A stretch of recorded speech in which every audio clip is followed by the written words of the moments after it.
start iilluminaughtii. It's a pun. Here we go. I don't need to impress you. In 2021, when I was working... All right, I'm gonna get ready. Okay, we're gonna get some harsh call-outs. We're gonna take our medicine, all right, like a man, and then afterwards I'll give some context and see where we go from there. All right, we got the brand new Hbomberguy, which I now intend to plagiarize here. And well, actually, I'm just going to steal the content. Yeah, I'm just going to hit play, walk away from the screen, not going to transform it or do anything to it. I'm just going to, yeah, I'm in real time. You're going to see, I'm going to XQC this shit. I'm going to XQC all over it. Yeah, by the end of it, it'll be sniped like a sniper wolf, I tells you. But as you can probably tell, I'm going to have to provide my criticism and commentary to transform the content. And in the process, I cannot watch all 4 hours. I'm sure some of you have already seen all 4 hours.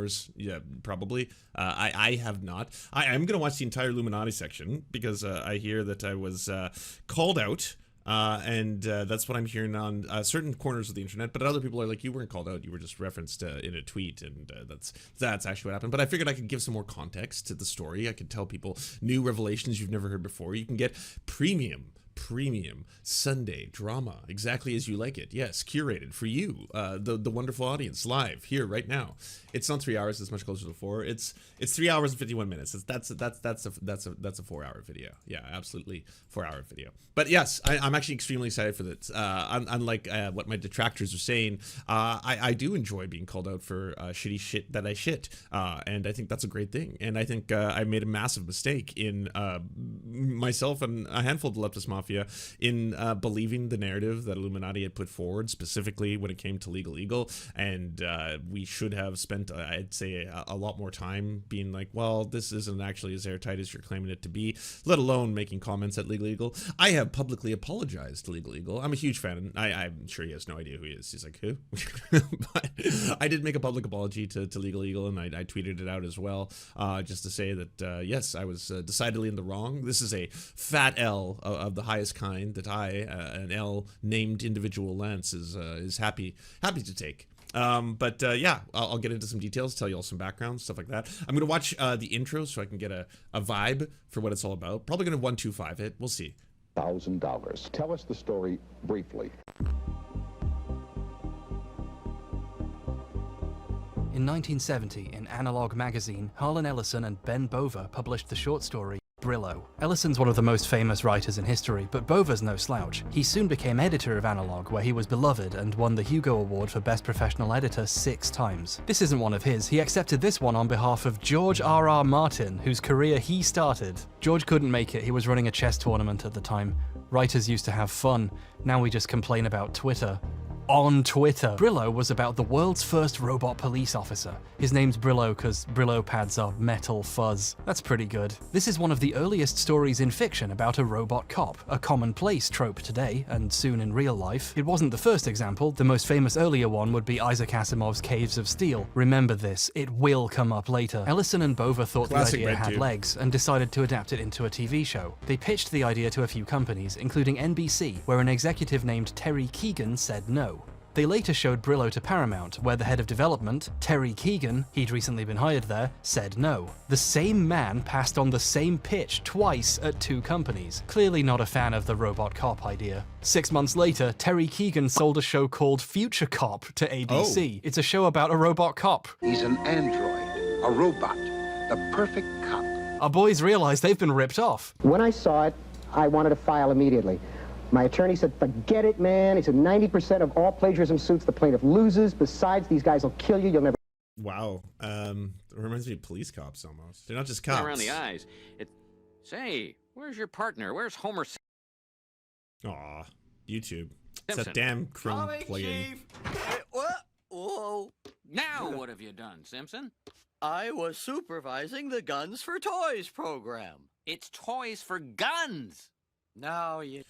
You know what he's talking about, by the way, when he's like, yeah, the plagiarism, it's not actually something that's going to endanger us. I'll tell you this after working in the film industry for a little while. When you pitch ideas, a lot of times when you're pitching ideas to any studio that wants to take advantage of you, and they all want to take advantage of you, you sometimes have to sign documents before you've been signed to anything. This is just to sign these documents prior to reading your pitch.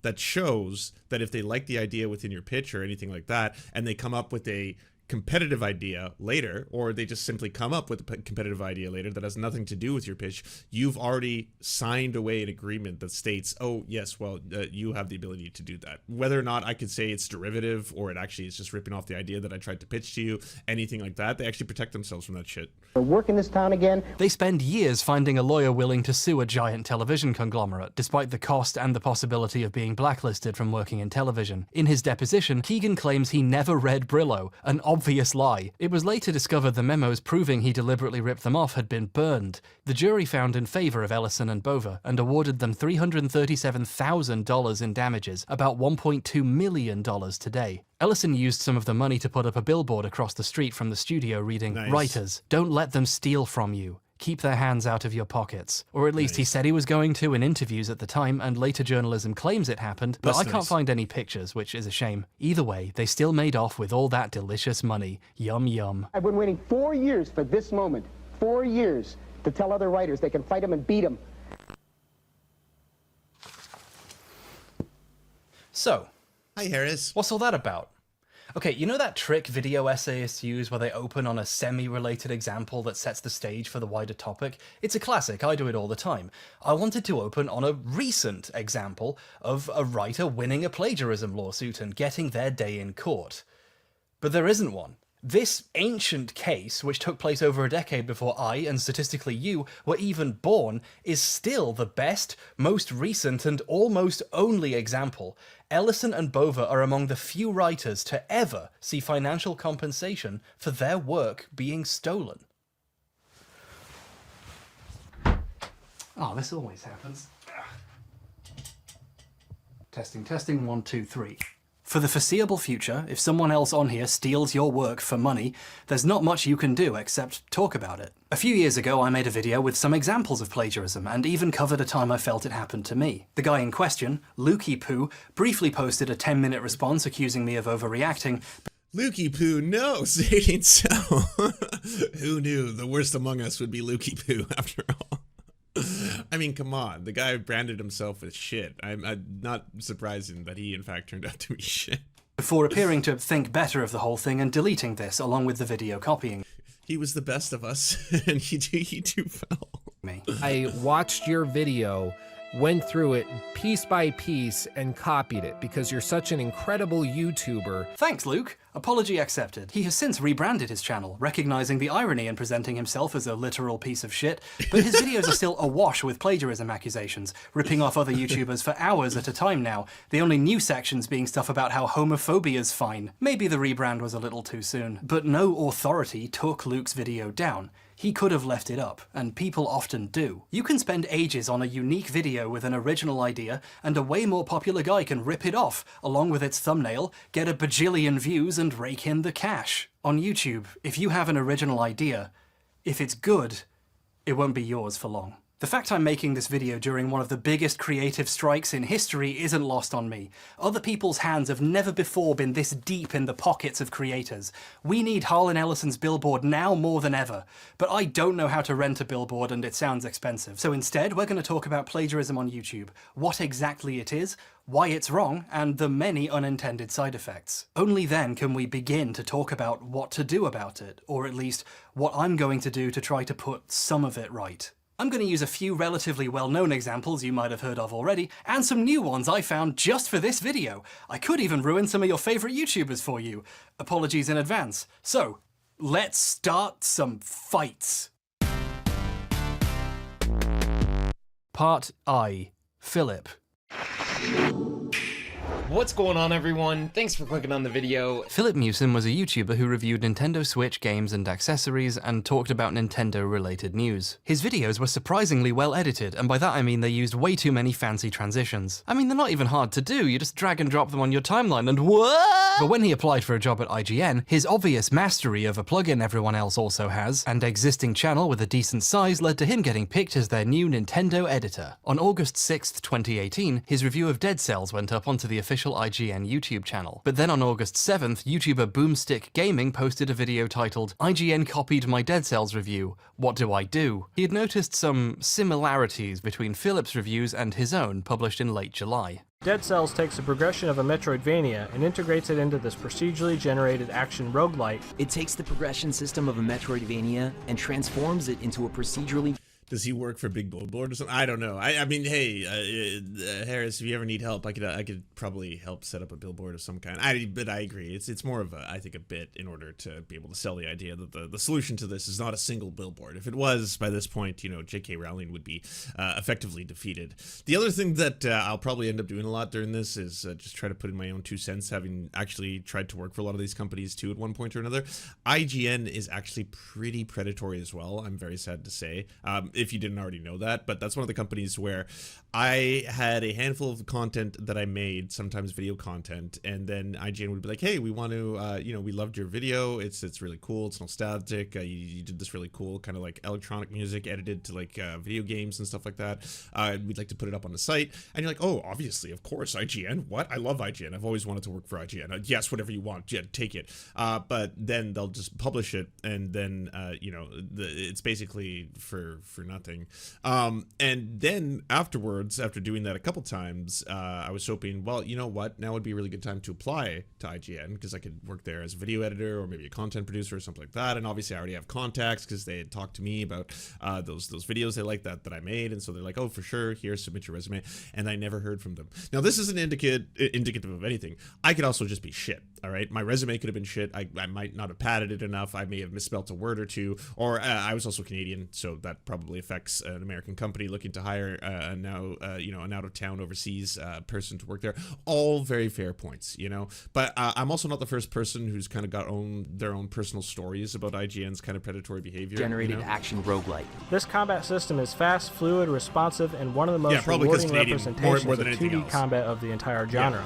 Fights are fast, fluid, responsive, and hands down one of the most gratifying representations of video game combat I've ever experienced. Dead Cells figures out an intriguing way to have your roguelite and Metroidvania experience all in one by focusing on your failures and urging you to try something new the next time. Dead Cells strikes a perfect and engaging balance between the Metroidvania and roguelite experiences by focusing on your failures and urging you to experiment each time you do fail. Dead Cells only falters slightly with some repetition setting in, especially on the early areas and during longer play sessions. Dead Cells does falter slightly with some repetition, but it's only felt in its earlier areas and during the extended play sessions. Speaking of repetition, oh my god. The review was taken down while IGN investigated the issue further, and then later that day confirmed he had been let go from the company. But was this the first time Philip had done this? Catching someone doing plagiarism is difficult. Someone has to notice the theft, which means having also seen the copied work. And if it's anything obscure, that's quite unlikely. If you catch someone plagiarizing once, chances are they rolled those dice a few times before and hadn't been unlucky yet. People started looking through his other reviews in case there was more. Over at Kotaku, Jason Schreier's article on the firing was updated to mention an anonymous tip, pointing out similarities between Philip's review of FIFA 18 on the Switch and the one on Nintendo Life by Chris Scullion. Philip's review was made for his personal channel before he was even hired at IGN, meaning he'd been doing this for a while. Scullion himself would later post a video comparing his review with Philip's, showing off the many similarities, and I'll link that in the description. But I want to zoom in on my favourite example. Philip tries to hide what he's doing by changing words around, and he does it really badly. In his article, Chris says compared to the non-Switch versions, the graphics are a good deal less detailed. Here's Philip's version. However, when you get up close and get a good look at Chad, do you remember who did the expose on Paul? I can't even remember his name right now. The British guy, you know, soy boys, the soy boy guy. It turns out he was plagiarizing vast amounts of material straight up from like Stormfront and like actual neo-Nazi sites. Maybe, yeah, Paul Joseph Watson, thank you. Maybe that was Hbomb. Maybe it was someone else. I can't remember who did that. But they pointed out the fact that he had been actually just straight ripping off like neo-Nazi websites when publishing for his own, you know, I forget what the name of his own outlet is. Some of the character models, it's pretty clear that they do have a good amount of less detail than the Xbox One and PS4 versions of the game do. It's pretty clear that they do have a good amount of less detail. No one would ever write that sentence on purpose. You only create that by trying to change something you stole. There's a great example here of the deeper problems that plagiarism can cause. Philip's review contains false information. For example, here when he talks about the game's Women's League feature. FIFA 18 comes with the standard tournament and kickoff modes, as well as the Women's League, which was officially introduced in FIFA 16. There are no women's leagues in FIFA 18. There's women's football, but league...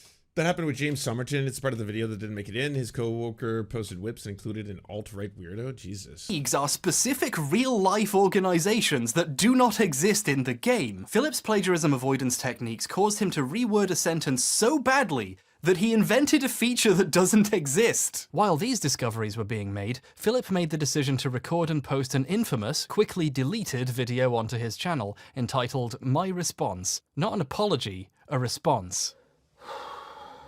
Philip denied everything, took no responsibility, and told numerous lies in this video. At the time, this was criticized heavily by everyone for obvious reasons, but looking back on it while trying to understand this kind of behavior, it's actually really useful. This is worth looking at in a discussion of plagiarism because by being so poorly thought out, it's actually a valuable insight into how people react when they're caught, and the different ways they try to cover their ass. When someone more competent than Philip uses these techniques in a subtler way, we can recognize them for what they are. Thanks, Philip.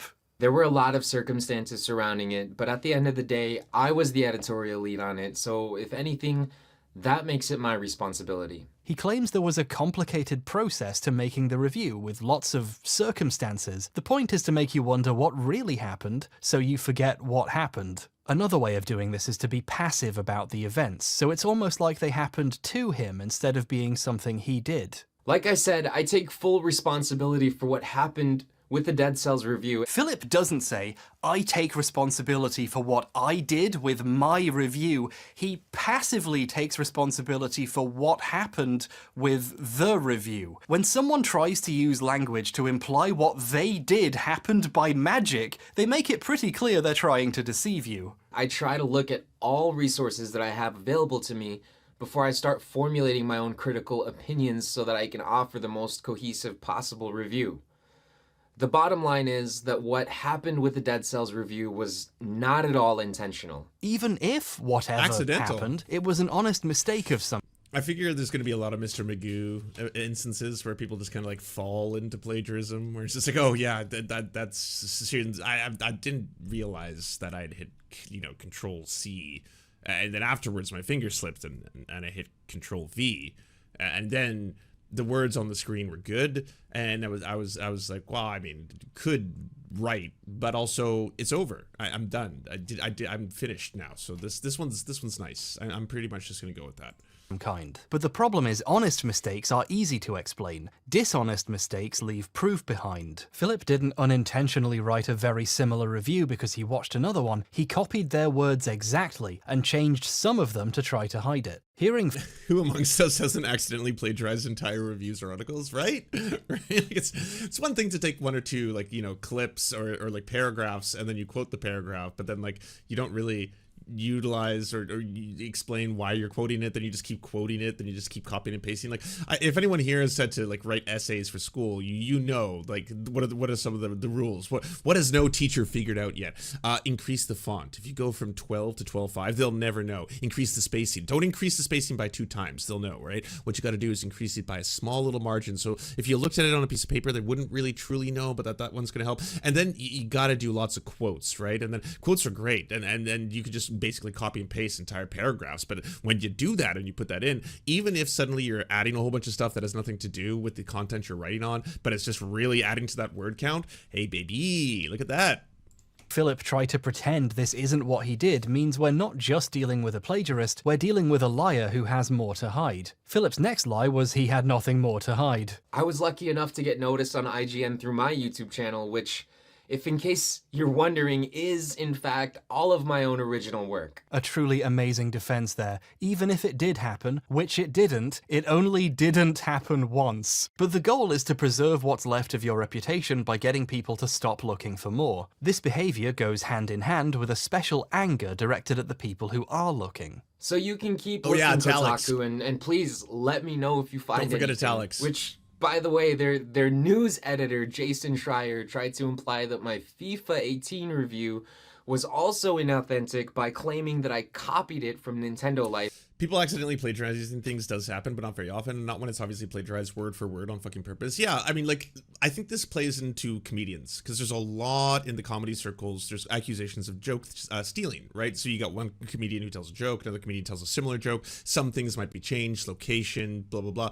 But if the setup and then the punchline are pretty much the exact same, even if you change, like, well, instead of baseball, they were playing basketball. Instead of eating hot dogs, they were eating hamburgers, you know, that is clearly stealing someone else's jokes. But then it gets into, like, how much of the creative process are the comedians who are stealing the jokes actually just hearing a joke being like, oh, that's really good, I gotta bite that one. But then it's kind of already in the back of their minds, and they kind of remember that or forgot about it, and then it's like, oh, I thought of something funny, and then they come up with something that's a little bit different years later. Is that still joke stealing? I mean, there's a lot of clear examples of people like Carlos Mencia, right? Just 100% like beat for beat stealing a bunch of other people's jokes. And then there's other times when it's like, yeah, I guess they did steal that joke in the sense that it's the same joke, but in this case it seems as if they're kind of like on the sidelines. This is none of that. This is just straight up like it appears like this person just copied and pasted the whole article. That's just so not the case. I mean, maybe he was implying that if you have similarly opinionated reviews, then you're just plagiarizing, or maybe he's just trying to get as many clicks off of my name right now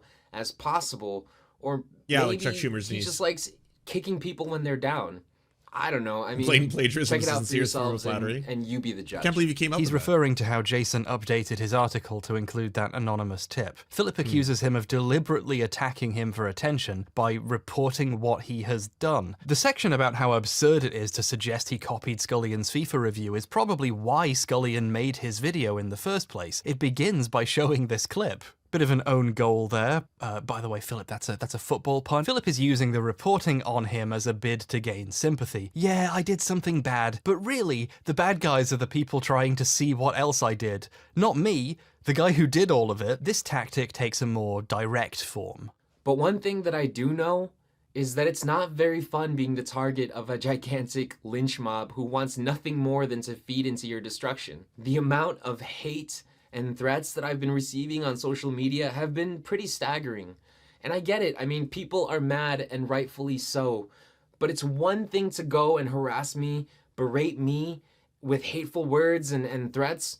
And it's a whole other thing to look up my family members and spread hateful comments on their social media accounts. It's just not okay. I mean, not on any level. Obviously, no one deserves to have their family members threatened over their plagiarism, and there is a valid conversation to be had here about how we treat people who we believe to have done something wrong. And it's really unpleasant seeing someone try to weaponize that and use it as a shield against criticism. He just got done shit-talking a journalist and trying to make him the bad guy, and lying about the FIFA review. Scullion has spoken about receiving a lot of abuse from Philip's fans during this period as a direct result of Philip lying like this, another potential reason he had to make that video. If you talk about harassment without being cognizant of the harm you are causing to others right now, you clearly don't give a shit about the problem you just brought up. Philip really didn't help his case by making a Columbo villain bet you can't prove it speech. You can keep looking, Kotaku was an especially silly thing to say, since obviously people did keep looking. Many more examples came to light. His Fire Emblem Warriors video was mostly reworded from one on Nintendo Wire. Decimating mobs upon mobs of enemies with the simplest of combos, and tearing through forts and mini-bosses with some of the most flashiest and stylistic special attacks. Most flashiest? I mean, nowadays, this doesn't need to happen anymore, though. Lazy people can just use ChatGPT, right? You just ChatGPT it and then, like, you know, hit refresh a couple times so you get a truly unique version, and then maybe spice it up a bit, you know, so be like, yes, and then do it in the form of a Kenny G song, and then it's just like musical notes for saxophone or something. Publish that. Boom. There you go. Samus Returns review was stolen from Engadget, and his Bayonetta 2 review from Polygon, and Jason Schreier seemed weirdly invested in reporting on all of it. In several videos, Philip just copied text directly from Wikipedia or other related wikis. Super Mario Odyssey's theme is highly focused on surprises and travel, and the developers incorporated many of their travel experiences around the world. For instance, elements of the Sand Kingdom were derived. We're invested now. I've only watched 14 minutes of this so far. I don't have 4 hours. I'm trying to get to the parts that I can address directly and be like, all right, so I want to respond to this and you know, but I do want to watch. Yes, I need context. From Kenta Matakuro's experience during a trip to Mexico, and the Luncheon Kingdom's food aesthetics were inspired by Italy and other European countries. The developers recognized that when traveling what's to foreign 125? countries, something that really has an impact is the different currencies. All of my own original work. On October 10th, the apology video disappeared, along with 901,000 views worth of other videos from Philip's channel. For a small YouTuber, this means a lot of videos getting privated or deleted all at once. This is actually another important tactic that plagiarists use, to try and hide as much of the evidence as possible. Philip has successfully hidden the extent of what he actually stole in his YouTube videos. Many of Philip's videos are now considered lost media, referenced in articles about the plagiarism or in videos showcasing it, but not as actual copies that you can watch. This is obviously no big loss, but it sucks for me that there's not many archived copies of some of these videos because, like, now I have nothing to cut to as reference footage. It's just, now I just have to stand on my set and talk to you. His article about Octopath Traveler is a fucking doozy. It steals a bunch of shit directly from Jeremy Parish's review at Polygon. And let me just say, buddy, if you can barely string a sentence together, people are gonna know something's up when you're suddenly using words like extrudes. When this was discovered, Parish tweeted, "Dang, I got extruded right into the middle of a scandal," which is probably the funniest thing to come out of all this. But that's not the only thing he stole for this one article. It also plagiarized one of his co-workers at IGN. Words from Seth Macy's video review of the game made it in too. Here's some clips from Macy's video. Both its battle system and aesthetics pay loving tribute to the Super NES era, while this isn't merely a modern retread of past classics, but a phenomenal homage with genuinely fresh ideas in a fantastically charming wrapper of old school meets new. Seth was especially shocked by this, it seems like, and it's not hard to imagine why. To take game criticism and writing original material seriously, only to have someone a cubicle over take a hatchet to your stuff and collect a paycheck for it is so deeply insulting. Things were bad enough that IGN pulled the plug on almost everything Philip ever made for the site just to be safe, something I've never seen an organization have to do before. He even, and this is insane, did a video explaining the Nintendo Switch's HD Rumble feature, and his explanation is just stolen from a fucking NeoGAF post. A normal rumble is just a motor which spins, creating a vibration, right? Well, HD Rumble uses linear actuators, similar to Apple's Taptic Engine, which is what they use for the new Force Touch stuff in the new iPhones and Apple Watches. See, oh my god, this is so shameless. I believe that these are different in that they are more likely weighted electromagnets. You believe that? Holy shit. He copied some text from a forum directly into his script and just read it out. Why would you even do that? No, seriously, that's the question we're trying to explore here. Why do people plagiarize? Philip is a great help in finding answers to these questions, because 8 months after all of this died down, he released a second apology. Well, arguably his first, since he didn't really apologize in the first one, but still.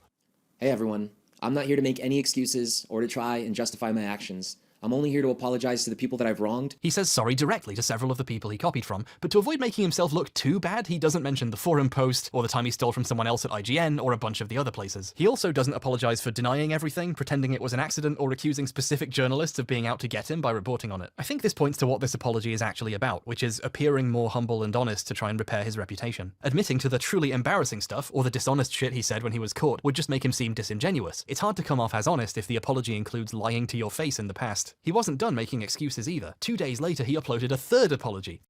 Hey everyone. I'm getting deja vu from these videos now. In this video, he tried to explain why he did all this. He had insecurities about the quality of his writing and his fear of disappointing people.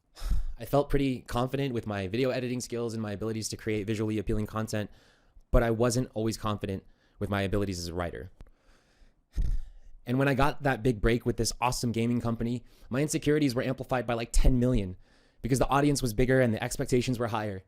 I really wanted to do well, but I was also really scared of saying the wrong thing or putting out a bad review. Now, maybe it's because he's lied before and still wasn't owning up to the extent of what he did, but I simply do not accept this as the reason. Lots of people have anxiety about their writing. In fact, I'd say most writers do. Not many of them handle it by stealing, so anxiety and pressure feel like an easy excuse. From seeing almost all of Philip's videos, I feel comfortable in calling myself a Philip scholar at this point, I can tell you for a fact that he is bad at making videos. He thinks cinematic transition packs equal good editing, which is the reddest possible flag, but even in terms of basic content, the videos are just bad. His earliest videos are just news about the then upcoming Nintendo Switch, or stuff like the top 5 ways to play the Switch, a console that no one can play. The single Joy-Con method, and it's probably going to be the least preferred way to play the Nintendo Switch. When the Switch was out, he branched out into reviewing accessories like carrying cases and stuff, and doing unboxing videos. Some videos are just summarizing Nintendo press releases. This is the literal definition of content. It's like it got squeezed out of a Nintendo branded tube somewhere. It's the most how do you do fellow kids energy I've ever seen coming out of a 28-year-old man. So he started doing the most egregious audience growth tricks for dummies dummies you can imagine, like constantly having giveaways for subscribers. Philip's following didn't grow organically from people liking him or his work. Those people don't exist. It grew from offering free shit if you subscribed. But I'm going to give Philip some credit here and say at some point he recognized, correctly, that he didn't know what he was doing. I mean, if it's obvious to me watching them, it must have been obvious to him making them, right? So, what do you do if you know you won't get ahead without copying someone better? You copy someone better. And I'm not even talking about plagiarism here. Even the stuff that isn't stolen is derivative. There's this one guy called Nihongo Gamer who's done some pretty useful tech reviews, and one of them was Imagine having 3.79 million subs. What? That's how many subs he has now? An arcade fighting stick for the Switch. It did surprisingly well, and he gives it a proper workout as someone who clearly knows their stuff with fighting games. A few weeks later, Philip coincidentally decided to review the same thing. That's really too bad, because that just shows the strategy pays off. Oh, the angry video game nerd. What? The angry video? Oh, there's so much to get through, isn't there? Okay, we've had enough of Philip. All right, Philip's a scumbag and he got caught. Let's watch angry video game nerd. Actually, this is awesome that this is part of it, because I actually used to watch the angry video game nerd.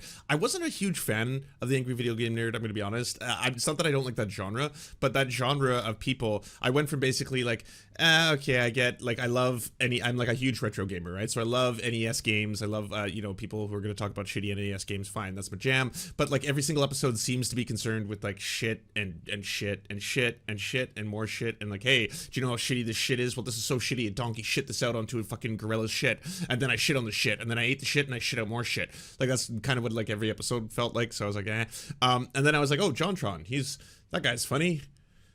It's definitely not some kind of white supremacist. Gonna enjoy me some JonTron. There we go, JonTron. Let's enjoy JonTron instead. And then, yeah, that one didn't work out. And then Video Game Donkey, I got to watch afterwards, who I've enjoyed since, and does no wrong. And I do not think is a part of this. 7th, YouTuber Boomstick Gaming posted a video titled, IGN copied my Dead Cells review, what do I do? He had noticed some similarities between Philip's reviews and his own, published in late July.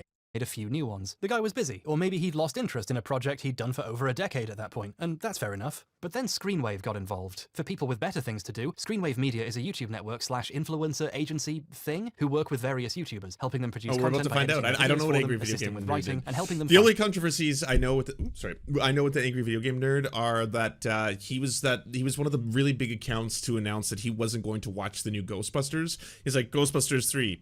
I refuse. I'm not going to watch it. You know, I don't care, even if it's going to be good, whatever. I just refuse. I'm protesting.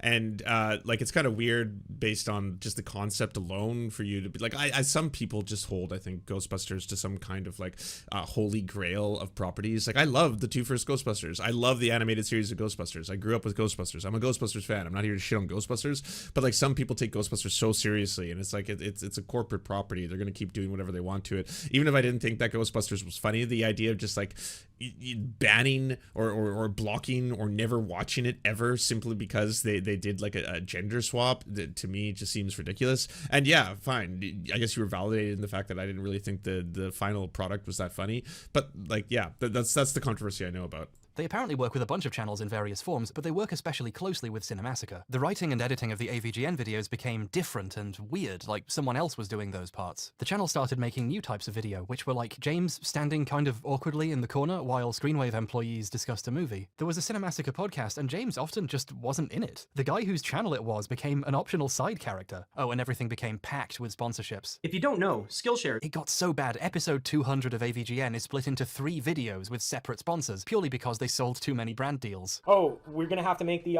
episode 200 3 episodes because we sold too many brand deals, and they didn't tell James. Under Screenwave, Monster Madness became a different beast. They streamlined production by eliminating the writing. It became James and a rotation of Screenwave employees you don't know, and James didn't seem to know too well either, discussing the film and trying to come up with something interesting on the spot for 15 minutes. Some of these guys were basically ordered to be on the show by their bosses and seem uncomfortable being there, which makes these being shot on a dungeon set fitting. And you're constantly reminded why this was made at all. Available now, US only. Release the Kraken! The show certainly wasn't what anyone had been watching it for, and the creators appeared to notice, because in April 2021, it was an— Oh no, they did it for Jacob's Ladder? That sucks. If you did Jacob's Ladder dirty. See, I can't shit on it. I haven't seen your review of it, but Jacob's Ladder is like one of the greatest horror films of all time. One of the inspirations for Silent Hill, by the way.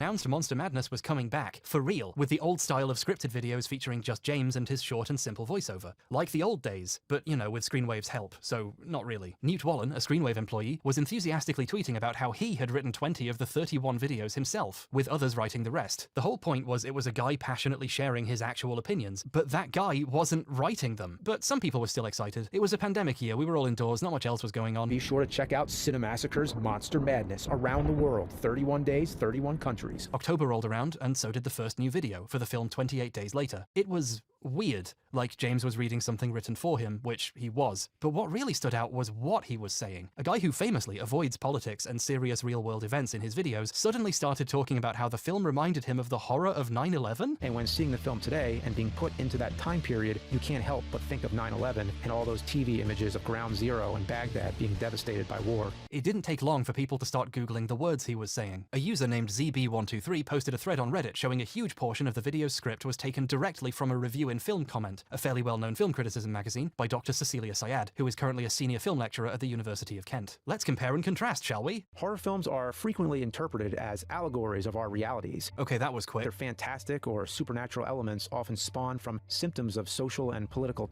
Wait, sorry, it's just verbatim? You're not even gonna bother?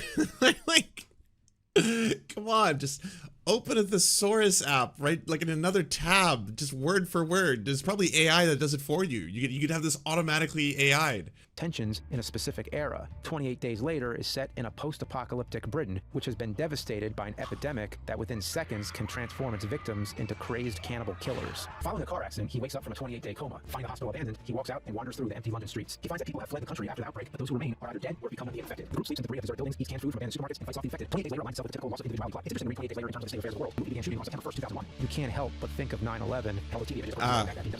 See, this is like, okay, I know people are like, but this is on plagiarism. This is obviously, yeah, I get it, but I'm not going to stop being surprised by the degree of the plagiarism going on, because like in this specific instance here, how did you think that no one else was going to pick up on this one? Like you had to have thought to yourself, well, I'm going to be making a direct comparison to war, and fine, that anyone could do that, fine, but I'm going to specifically mention Ground Zero and Baghdad. Like that must have been like at some part of you must have been like, ooh.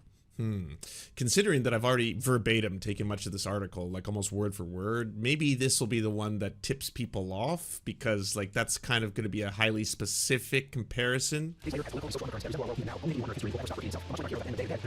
Order is born from chaos, and then chaos is born from order. It was as if Professor Syed's review had been killed and brought back from the dead in a new, tainted form. That's not how the zombies in 28 Days Later work. Okay, it was like her review was the patient zero of 28 Days Later reviews, and it infected the... This is pretty straightforwardly plagiarism. The angry video game nerd had just stolen a film professor's review of a movie. In true AVGN fashion, shit hit the fucking ceiling.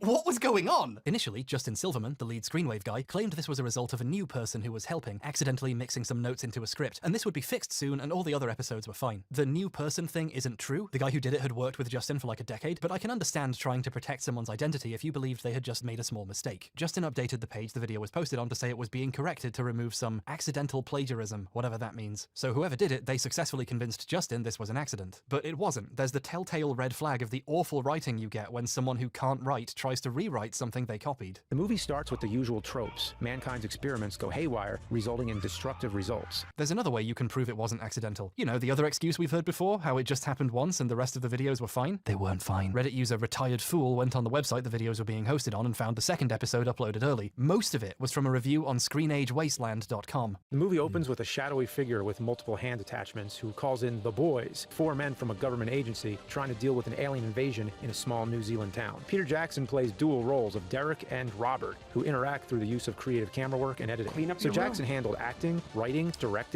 Anonymous, thanks for gifting Neon Chinchilla tier 1 sub. Appreciate you. Cinematography, editing, and special effects for the film. Derek is perhaps the best character in the film. He's bloodthirsty, clumsy, funny, and a little too full of himself. He spends a good portion of the film on his own, but Jackson manages it. He's got a good sense of physical comedy that comes in handy when Derek is dealing with the flap of his own skull that keeps allowing pieces of his brain to fall out. Bad Taste is a gloriously gory entry in the splat stick genre and a true cult classic. Watching it today, you can kind of see inklings of the kind of films Peter Jackson would prove capable of later on through the pacing, camera work, and sheer inventive energy.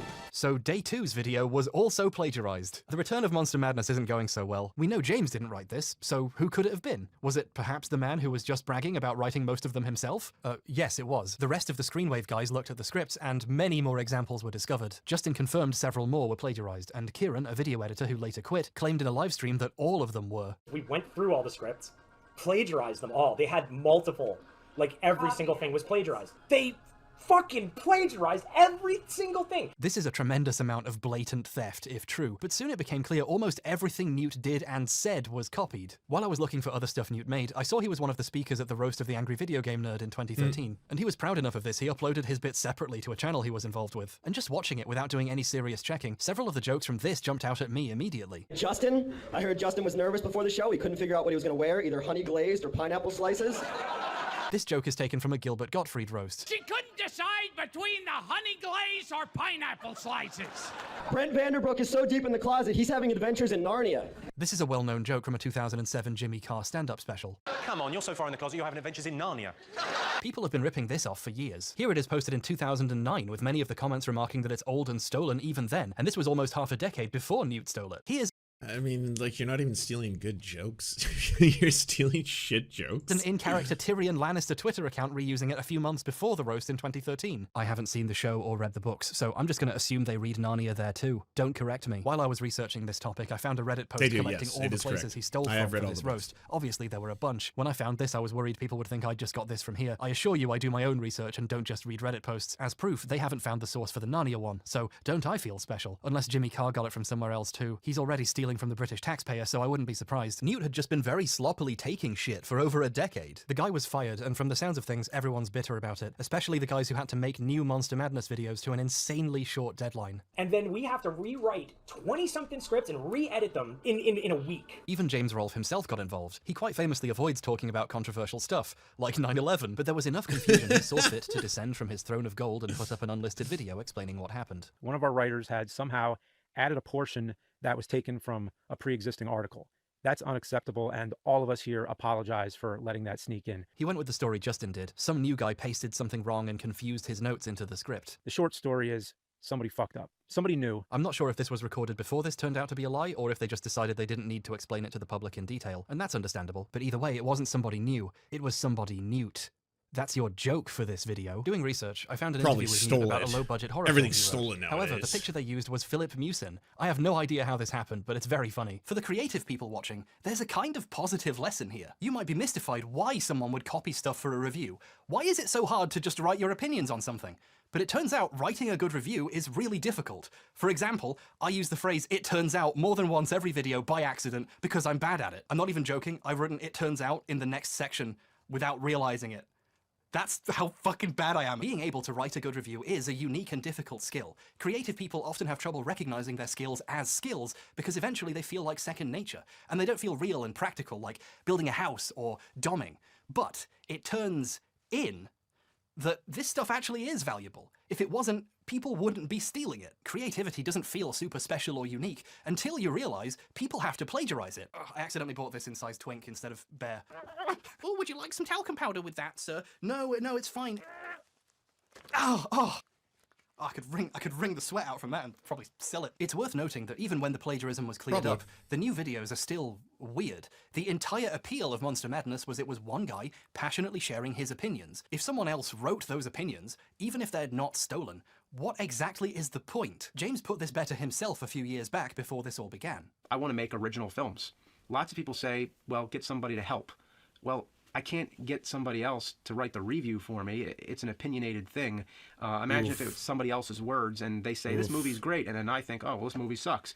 So if I'm doing the review, obviously, I have to see the movie and write the script. It's all me. This is probably why he made a statement about this. Most people watching would have assumed James wrote the words he was saying, especially since he'd been so vocal about this before. This is an insidious side effect of plagiarism in larger operations. It implicates the person reading the script, not just its writer. But here, the plagiarism is just a symptom of the direction Cinemassacre's videos have taken. The unstolen ones are almost as strange as the stolen ones, in the ways James once predicted. You can only hand off so much of your work before it stops being yours. It feels weird to say this about videos where a guy calls calls a game from 1992 a fuckstick, but the magic is gone. These aren't videos anymore, they're products. Late-stage Cinemassacre is so low. Wait, was he ripping into Earthworm Jim 2? Look, there's a lot of like classics that he has ripped into that I totally like. I'm on board. I get it. Yeah, that's a piece of shit game, but not Earthworm Jim 2. Come on, that game's great. Effort. The scripts have obvious grammatical errors, and James just reads them without even bothering to change them. And it's with these survivors that Jim will struggle to stay alive with. These videos used to come from a place of interest and care, to entertain or share something. Now they're made by a production line for only one reason. ExpressVPN.com/cinema. Have I played it recently? No, I have not. I imagine the controls are probably a lot harder now. There's a lot of games that like I'm like, wow, I had a lot more time to plug into this good old NES classic here. What is this? What do we got? Castlevania 2, Simon's Quest. Yeah, that sounds like a good old adventure. Apparently speedrunners can beat it in what, like 19 minutes or something. I should be fine just to pick up this old classic, and then maybe I'll try Mega Man 2 afterwards. Another timeless classic. I think speedrunners are what, like 6 or 7 minutes on that one, so it shouldn't take me long at all to finish this very, very classic retro game. Internet video as a business is at odds with internet video as a medium, dare I say, an art form. Put the gun down. Yeah, I heard the creator is some kind of fucking fash piece of shit. That sucks. I found that out through Thought Slime's video on Earthworm Jim, and I was like, that is brutal. I loves me some Earthworm Jim. Increased industrialization of videos doesn't necessarily make the videos better, just easier to make. But if you want to make as much money as possible in the short term, you cut those corners and you make as much product as possible. This gives me a chance to respond to the most common question about plagiarism on the internet, which is, why should we care? Does it really matter in the grand scheme if a review of Octopath Traveler or 28 Days Later is stolen? If you think that, you should try extruding that logic a bit further until it reaches the pain receptors of your brain. Internet video isn't a silly playground where teens pretend to be scared of horror games anymore. It's a business. There is real money to be made in this space, or so the emails from the World of Tanks guys keep telling me. So it's definitely worth interrogating the fact that people's work is being exploited in these money-making endeavors. This issue will become relevant later, and by later, I mean now. If you want to maximize your profits by making a video every other day, how do you write that much material? You don't! Part iilluminaughtii. It's a pun. Here we go. I don't need to impress you. In 2021, when I was working... All right, I'm gonna get ready. Okay, we're gonna get some harsh call-outs. We're gonna take our medicine, all right, like a man, and then afterwards I'll give some context and see where we go from there. Working on the vaccines and autism video, I needed something to listen to in the background while I built an Argos bookshelf, so out of curiosity, I put on other videos on the topic. One of them was by a channel called iilluminaughtii, whose real name is Blair Zon. I hadn't heard of her before. She seems to do videos covering multi-level marketing schemes, pyramid schemes, and failed businesses, stuff like that. And she seems to make a lot of them really quickly. I wonder how. The video was... fine? My phone was several meters away and I couldn't be bothered to reach out and get it and change the playlist, so it just kept going through her anti-vax videos.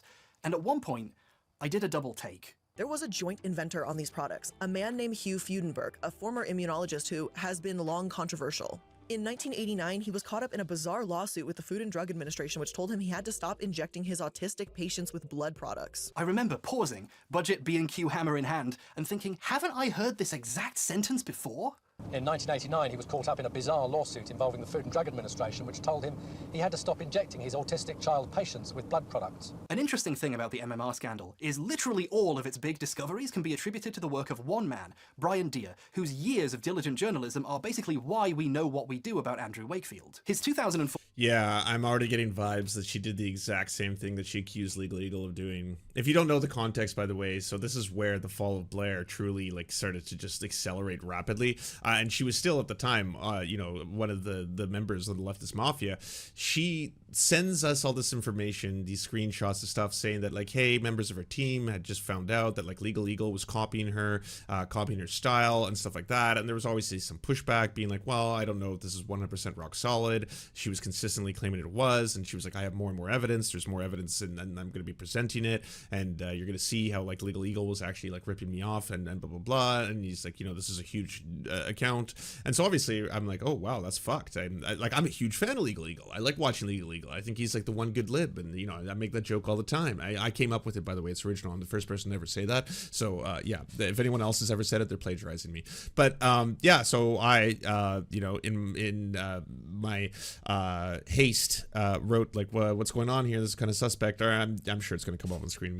We can look at it when it becomes part of the story. And in regards to that, after everything started coming out fast and furious, and eventually, you know, all of us both had to disavow and apologize for both, you know, believing and helping spread, you know, Blair's lies, because one of the saddest things about the entire story is that, like, I felt so bad having, you know, a lot of people are like, Lance, you're the founder of the leftist mafia, and it's not like I founded the leftist mafia, and that like I conceived of it, and then I like thought of it, and then I came up with the idea, and then I was like, these are the people who will be the members of the leftist mafia. Now look at them assemble. It was one day while reporting on an election, I was just calling up all the different people who I had interviewed at one point or another, or been a guest on the show. I was like, hey, I just wanted to bring on a panel of people. These were the ones who answered. These were the ones who came on, and everyone loved the vibes. Everyone thought it was a ton of fun, and so we just started doing it as a podcast. Like, that's the actual creation of it. But a lot of those people wouldn't have even known about Blair had I not introduced them to Blair in the first place. So because so much of us were kind of, you know,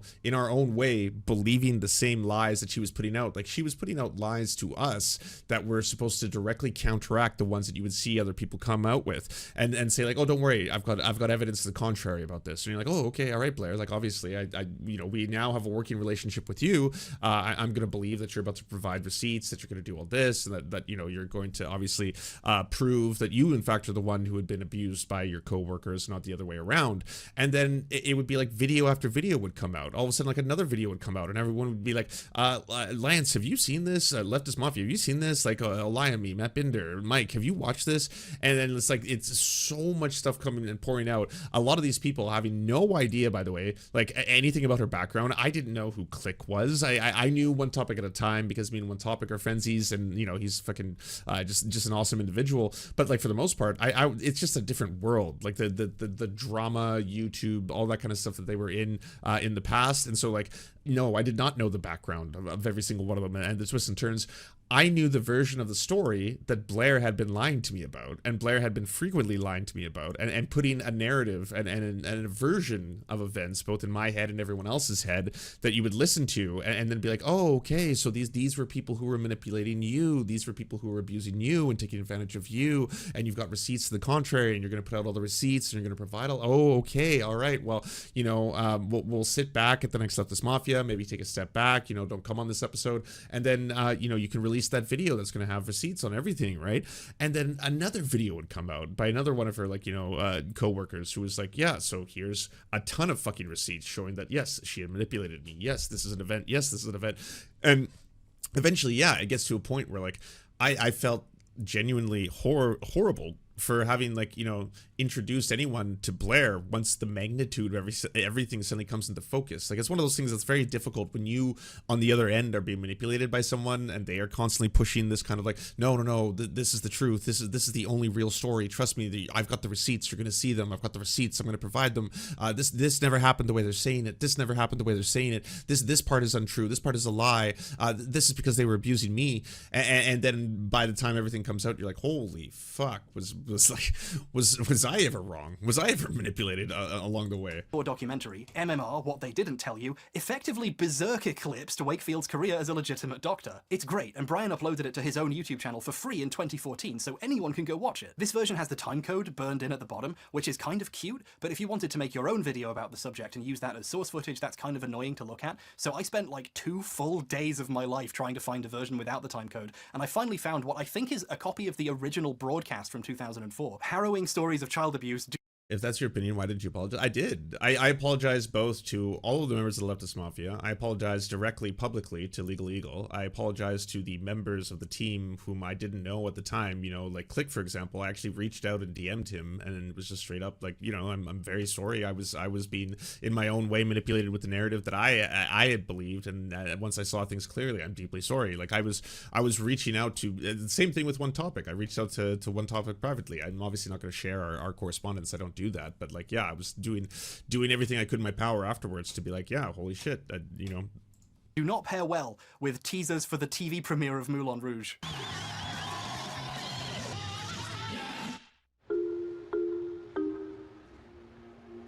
When Dr. Wakefield launched the MMR scare back in 1998, I used footage from Dia's documentary in my video, explained how important it was, thanked Brian for all of his hard work, and even recommended his book on the subject that had just come out. And he actually emailed my producer Kat with metrics showing people actually did go out and buy the book after seeing my video, which is great. I love knowing that my audience actually reads books. Thank you so much. So, the reason the iilluminaughtii video sounded so familiar was because I had just rewatched that documentary. Then in 1995, he was suspended from practicing medicine. Then in 1995, he was suspended from practicing medicine and made to pay a $10,000 fine for his misuse and misprescribing of controlled drugs. And made to pay a $10,000 fine for his misuse of prescribing controlled drugs. Professor Hbomberguy has long been controversial. Hbomberguy, a former immunologist who has been long controversial. Been long controversial? So, this is weird. She wasn't quoting Dia, she was saying his words out loud as if she wrote them. So what's happening here?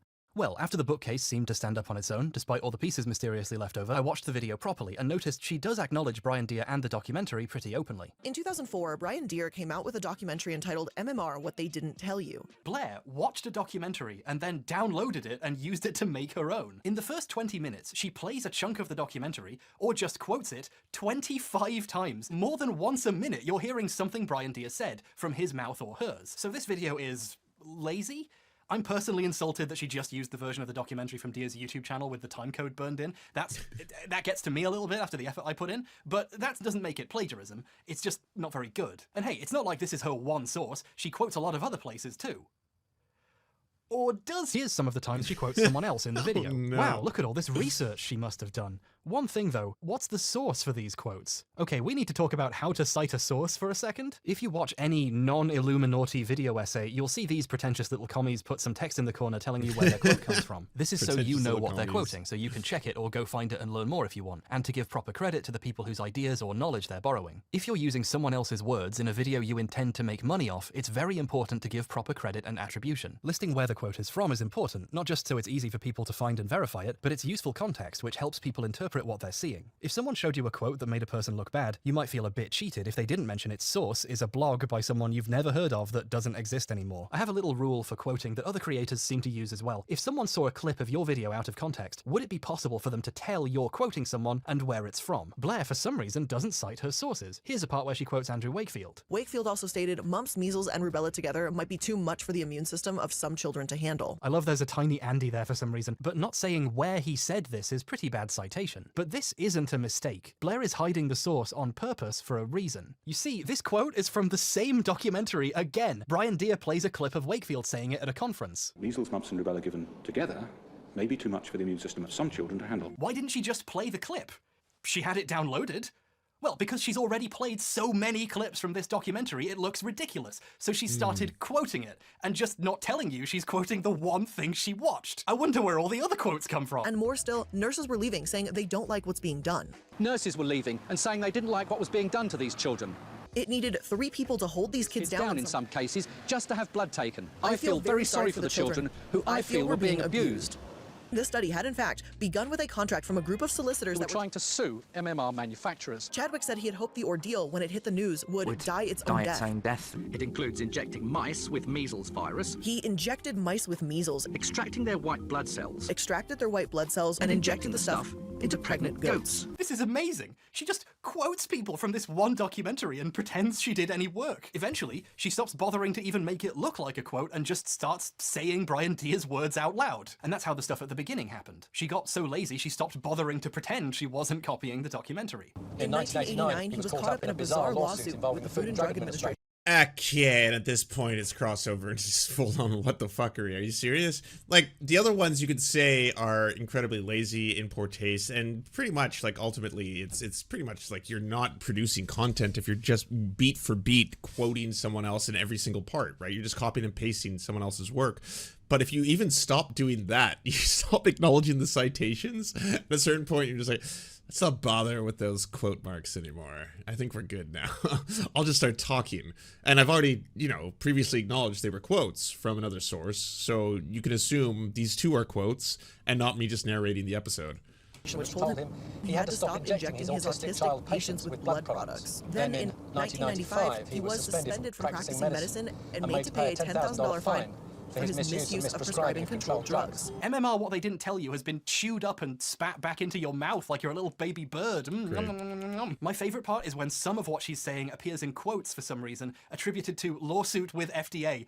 Like, no, Brian Deere said that. He established a scientific system that would satisfy Wakefield and Pounder for testing. And Pounder? Wait a second, who's Pounder? This Pounder guy never comes up again in the video. She brings him up here by mistake because she's paraphrasing another section of the documentary. He established a scientifically valid system that would satisfy Dr. Wakefield and his head of department, Professor Roy Pounder. It would have been better just to do a React style. Yeah, XQC probably would have had better claim to the content if you just whoa, holy shit, whoa. Roy Pounder is an important character in the story. Blair has cut him out completely to save time, but she accidentally kept this one reference. This makes the copying kind of blatant. She's referencing a guy who exists in the documentary and not her video. Obviously, stealing someone else's words is plagiarism, but on a more zoomed out level, so is copying an entire documentary and trying to hide it. Like, obviously there's something wrong here. Here's a hint. If you're trying to trick people into thinking you're not quoting the thing you're quoting, you're probably doing plagiarism. But here's where it gets interesting. Blair knows people might notice this, so she's come up with a defense mechanism. The video has a link in the description to a list of sources, where stuff she quoted or showed in the video gets linked. This is normal, lots of people do this, although usually they cite them when they use them in the actual video, but still. It's an unlabeled collection of links that's difficult to sort through, but if you keep digging, eventually you find a link to Brian Deere's YouTube upload of the documentary. So now if anyone criticizes the fact she ripped it off, she can say, no, I was using a source, I cited it, check, it's in my list. Somewhere, and she uses this flimsy excuse to basically steal anything she wants. Blair frequently plagiarizes people, never mentions they exist in the video or cites them anywhere. Cell thickness, or cell thickness?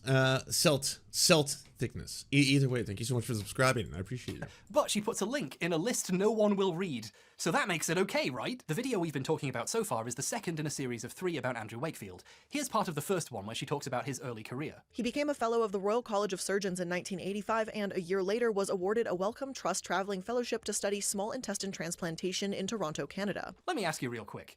Is she quoting a source right now? I mean, no, it's just stock footage, so clearly she wrote this part, right? No, she's just reading an article from the Telegraph. He became a fellow of the Royal College of Surgeons in 1985 and a year later was awarded a Wellcome Trust traveling fellowship to study small intestine transplantation in Toronto, Canada. Dr. Wakefield returned to the UK in the late 1980s where he began to devote more time to research. Oh no, there's more. That's just, like, that's bad.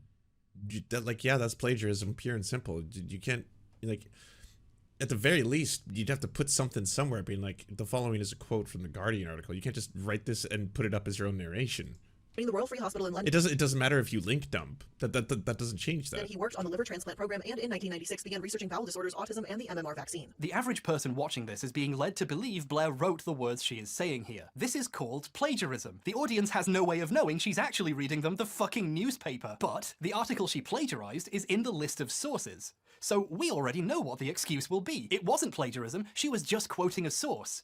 Without telling you. I'm imagining an alternate universe where Philip and Newt's video. Oh man, I gotta be honest, the build up to obviously him talking about how she claimed that Legal Eagle stole from her, this is some hard medicine. It's important, all right? It's good for my health, and it's great that I'm taking it, but I'm gonna tell you, it does feel exceptionally foolish right now. Videos just had a little Patreon link at the bottom, which goes to all the stuff they stole, like as if that would make it okay. This is just plagiarism, but with a shitty excuse in her back pocket to create plausible deniability. The intent behind this is pretty clear. Illuminaughtii videos are like 90% quotes by volume. The part where she plagiarizes the Telegraph is in a 5-minute sequence mostly consisting of quotes from other places. More research groups with more sophisticated techniques failed to confirm Wakefield's findings. Wakefield was actually born into a family of doctors in 1957. His mother was. This data led us to postulate that there may be a role for measles infection and Crohn's disease, even if at present this role remains unclear. Medical Research Council, however, Seriously, huge chunks of the video are just reading entire screenfalls of text from the BBC, various papers, Slate, The Telegraph, and Brian Deere. Yeah, she actually quotes Brian Deere in this one. Wow! But this makes the videos boring. She's just reading pages of quotes at you. So to break up the screens of text and make it feel more original, sometimes she doesn't tell you she's reading someone else's words. She's doing plagiarism out of embarrassment to make the videos less boring. When I think a video is being lazy, I do. Oh god. I find myself engulfed in a wave of embarrassment myself after watching this Hbomberguy video, as it uncovered revelations that I previously placed my trust in Illuminaughtii. The video presented a compelling narrative, challenging my preconceived notions and shedding light on information that I'd taken for granted. That's an original statement by ChatGPT.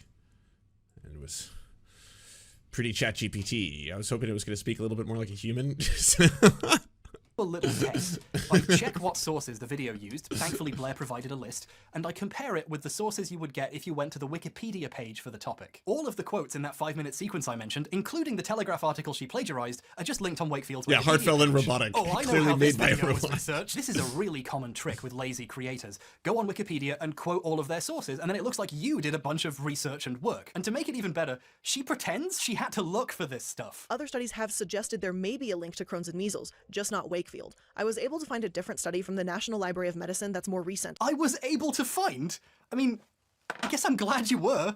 One of the lights went off, hold on a second. I'm not sure everyone is fully convinced that quoting a documentary for 30 minutes while pretending you're quoting someone else counts as plagiarism. I mean, it's a bit weird, but she cited it as a source, so technically it's fine. I see you little pedant. You think you're so fucking clever, don't you? But the fact she's trying to pass off other documentaries' work as her own is obvious when you realize if you didn't know the source material, you would have no idea she was doing this. To test this theory, I decided to watch a video of hers on a subject I knew next to nothing about, the Fire Festival, which I've really not looked into before. It was no isolated island, but an underdeveloped lot just north of a sandals resort. At first glance, the video is Oh man, we watched that video because I like Fire Festival content. It's just one of those wonderful parts in human history where, like, you know, a big crypto douchebag fucked over a bunch of people, and, like, you know, there wasn't actual like fatalities that came out of it, but people should know about how horrifying the exploitation of the local labor was, and then all these rich like assholes wanted to go like watch the Netflix documentaries, I guess. But are we about to find out that she just copied verbatim like the Netflix documentary? Surprisingly well researched, with plenty of backstory and explanations. According to Marianne Roll, a local that owns Just an Belmont Exuma too, Point restaurant, thank you. They had every living soul on the island of Exuma who could lift a towel working. Lots of it is just quotes, of course. She's still just quoting people mostly, but the fact there's so many quotes makes it feel well-researched and credible. One of these people was Keith Vanderland, a pilot in charge of flying Billy around the Bahamas. According to Keith, Billy's team really wanted to do And, once or twice, Blair brings up one of the documentaries about the Fire Festival and mentions something that happens in them. Later, in a documentary around the event, Billy himself claims that they had rented 250 houses. She makes it very clear what her source for that section is. This all seems very above board. And at the end, Blair says those two documentaries were some of the sources she used for her video. I used both the Hulu and Netflix documentaries as sources for this episode, as well as various articles. I think it's fair to say an average person would think they were watching an original work with lots of research and sources, which tastefully brings up two documentaries when necessary. And that's what I thought too, and I thought that was fine. It was a pretty well put together video. But then I watched Fire, the Netflix documentary about the Fire Festival. I have not pre-watched this. I promise. Okay, I promise I have not pre-watched this. I did not pre-watch this. I didn't spend 4 hours pre-watching it and then watch it again for everyone, so I could be like, look how clever I am. Even though I'm called out, I'm smarter than all of you think. I can predict the future. You see. And what I realized was that they had rented an area north of Sandals Resort. It was no isolated island, but an underdeveloped lot just north of a sandals resort. And then effectively photoshopped out the bottom portion of the map to make it look like they were on a deserted island. They were photoshopping out the rest of the island to make it appear as if Fire K was a deserted island dedicated to the event. According to Marianne Roll, a local that owns an Exuma Point restaurant, they had every living soul on the island of Exuma who could lift a towel working. They had every living soul on the island of Exuma who could lift a towel working. According to Keith, Billy's team really wanted to do tents, so what I did is I took my wife and we tried to sleep in a tent for one night, and it was so terrible. Her Fire Festival video is mostly her reading words from the Fire Festival documentary on Netflix, set to footage she got from the Fire Festival documentary on Netflix, with supplemental footage taken from the Fire Festival documentary that's on Hulu. But don't worry, her first source in her list is the Netflix documentary, so that makes it okay, right? And then further down in the list is the Hulu one. Although fucking hilariously, she doesn't link it on Hulu, she links it on 123films.cc, the piracy website she watched it on. Now this is journalism!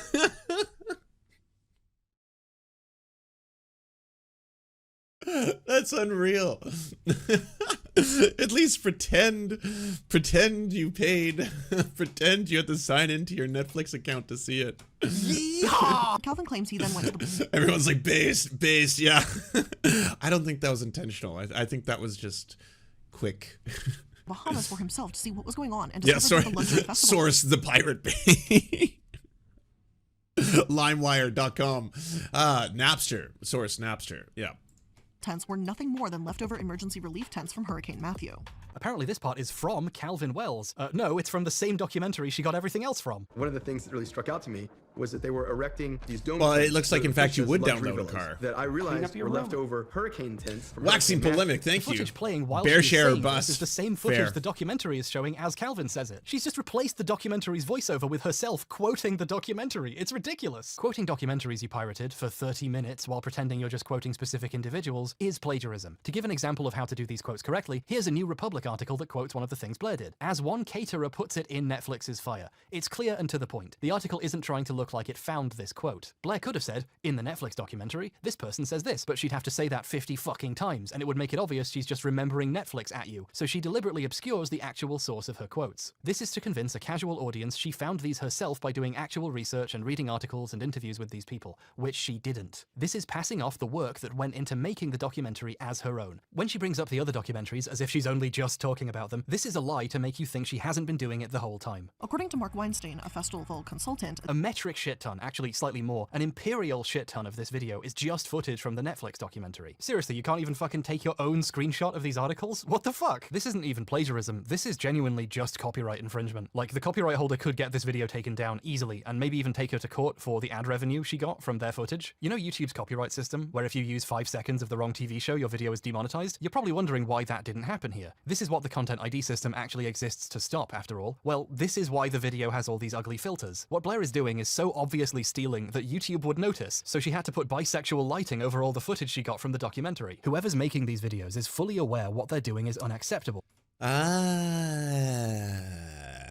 It was not stylistic. I understand now. Wow, using bylighting for evil. That's deeply upsetting to me.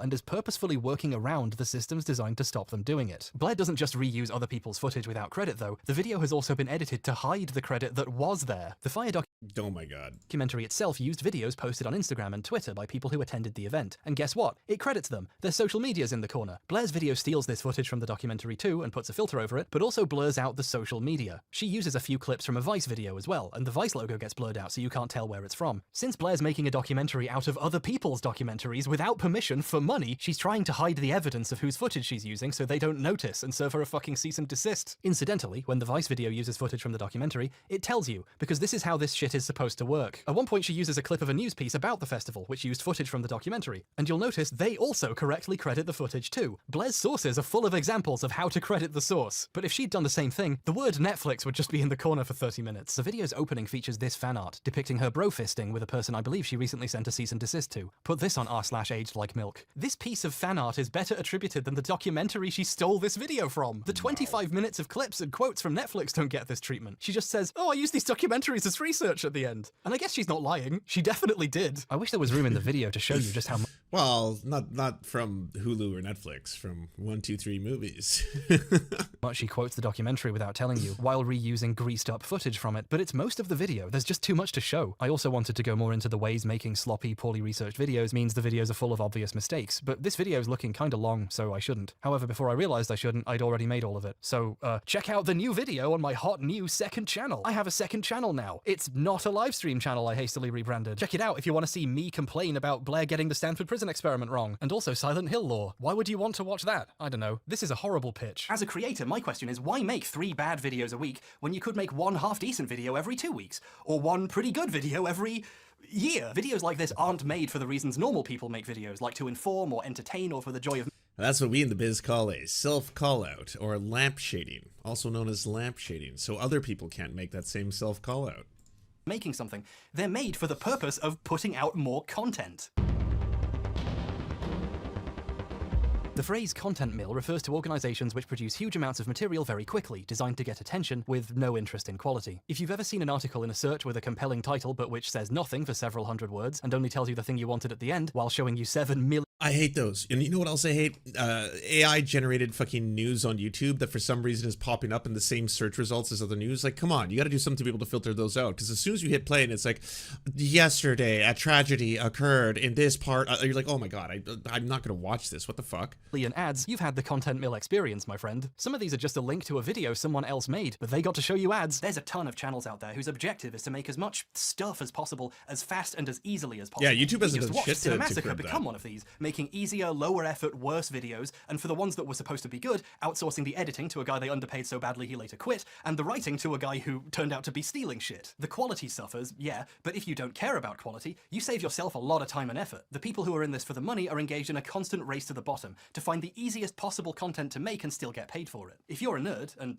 look at you, you've been recommended a YouTube short where a robot explains what happens in a comic. The sad story of Rocket Raccoon, the drunk who knew Batman's identity after Homelander lost his mind. These float to the top because there's catchy names, and there's hundreds of them. So they get recommended to everyone, even though nobody likes them. Sake Tanuki, thank you for the 5 gifted subs. I totally expect 10-hour amazing videos from Hbomberguy and Dan Olsen, folding ideas. I hope I never do anything infamous enough to draw either Zaya. Yeah, I mean, everyone was DMing me being like, oh, you're in the new H-Bomb video. But I'm now starting to realize, am I in the new H-Bomb alternate channel video? Is that where I have to address my foibles and apologize for my many transgressions again? Thank you so much for those 5 ticketed subs. Everybody just got a free sub from Sake Tanuki. Give him My favorite insane content farm stuff is when an AI explains the plot of a movie to you, but the title is "A Woman Wakes Up Covered in Bees" or something. Welcome back to Movie Recaps. A tiny mention. Today Okay. I will show you a drama, fantasy film from 2018, titled Be With You. Spoilers ahead. These are so perplexing, they wrap back around to being performance art. He has only 3 organs left, but the scientists turn him into a super soldier. It's RoboCop! Your one good live tweet gets a 2-second call out. Yes, it's like that meme where it's like, hey, you made it in the new H-Bomber video, and you're like, as a guest star, right? As a guest star, right? An AI voice explains the plot of RoboCop to you. Incredible! But if something becomes successful, even if it's something this weird, people are going to try and do the same thing, especially if it's easy to crank out, like an AI recapping a film. The opening scene features a guy who finds himself confined within a large cube. The opening sequence introduces a prologue. After this, the chaos caused by the Egyptians is depicted. Today, I'm going to explain a film based on the real-life story of the youngest warrior of World War II called Soldier Boy. Today I'm going to explain the horror zombie film, titled Warm Body. See, like, I don't know about y'all, but like, it's within literally milliseconds of me hearing like just you know, a text-to-speech voice. No, I just move away right away, right? It's like click, no, not a human. But like, those days are gone because now we have sophisticated AI text-to-speech voices. Now you can basically get, you know, Kevin Costner saying things. I can't impersonate Kevin Costner, so I can't do that right now. I'm sorry, you're not going to hear a Kevin Costner impersonation. But you basically, right now, imagine as if I was speaking exactly like Kevin Costner, and my voice and everything sounded exactly like Kevin Costner, and you would be like, oh wow. And so if you can get a text-to-speech Kevin Costner, that's flawless. I mean, there's the Jordan Peterson ones were pretty good like a couple of years ago. Now they're way better. And walked over to the man. When the man saw it, he was still cursing at his wife. The Dog King has gathered hundreds of stray dogs. He is leading his entire army to attack the city. Hi, Jake Recaps here. Today I am going to explain a movie called Allerlero. So you can see how content mill shit dovetails very nicely with ripping people off, if not outright plagiarism. And right in the middle of this ecosystem are reaction videos, where people just upload themselves reacting to other people's videos. The money almost makes itself. Reaction videos are a key piece of the iilluminaughtii puzzle here, because that was Blair's previous content mill. A few years back, reacting to Reddit posts was a popular format, and it was easy to make, so hacks jumped on it. She used to make videos reacting to popular Reddit posts, and she'd try to add to the jokes, and, you know, not manage it. After all, if I can't trust the President of the United States, who can I trust? And that's, Tricky Dick. Oh my god. Very cool man, the Watergate Oh my scandal God. man himself. Extremely boringly reading out Reddit posts wasn't good content, but it was content. She saw moderate success doing this for a few years, briefly forming a communal channel where she and several friends reacted to Reddit posts together called Sad Milk, a channel which has since been completely obliterated, and she's currently sending cease and desists to the other members to stop them talking about why. So that's fun. But this kind of explains a lot. In a way, Blair has always just been reading other people's stuff at you. She spent over half a decade trying to become a popular YouTuber, by any means necessary. Before these, she used to do storytime videos back when they were really popular, which led to a notorious video where she talked about clogging a toilet by literally filling it with shit. I didn't even see the hole, so I knew the poop wouldn't go. When video essays started being a popular format, she pivoted again and started making what she makes now. None of this has ever been about actually making something she cares about. It's always been about making something popular. When these finally caused her to really take off as a creator, she basically immediately deleted all of her previous cringe attempts to cash in on other trends. Remember when nearly 1 million views disappearing from Philip's channel was a bit weird? Try 40 million. Sounds like those videos aged like milk. Sad milk, that is.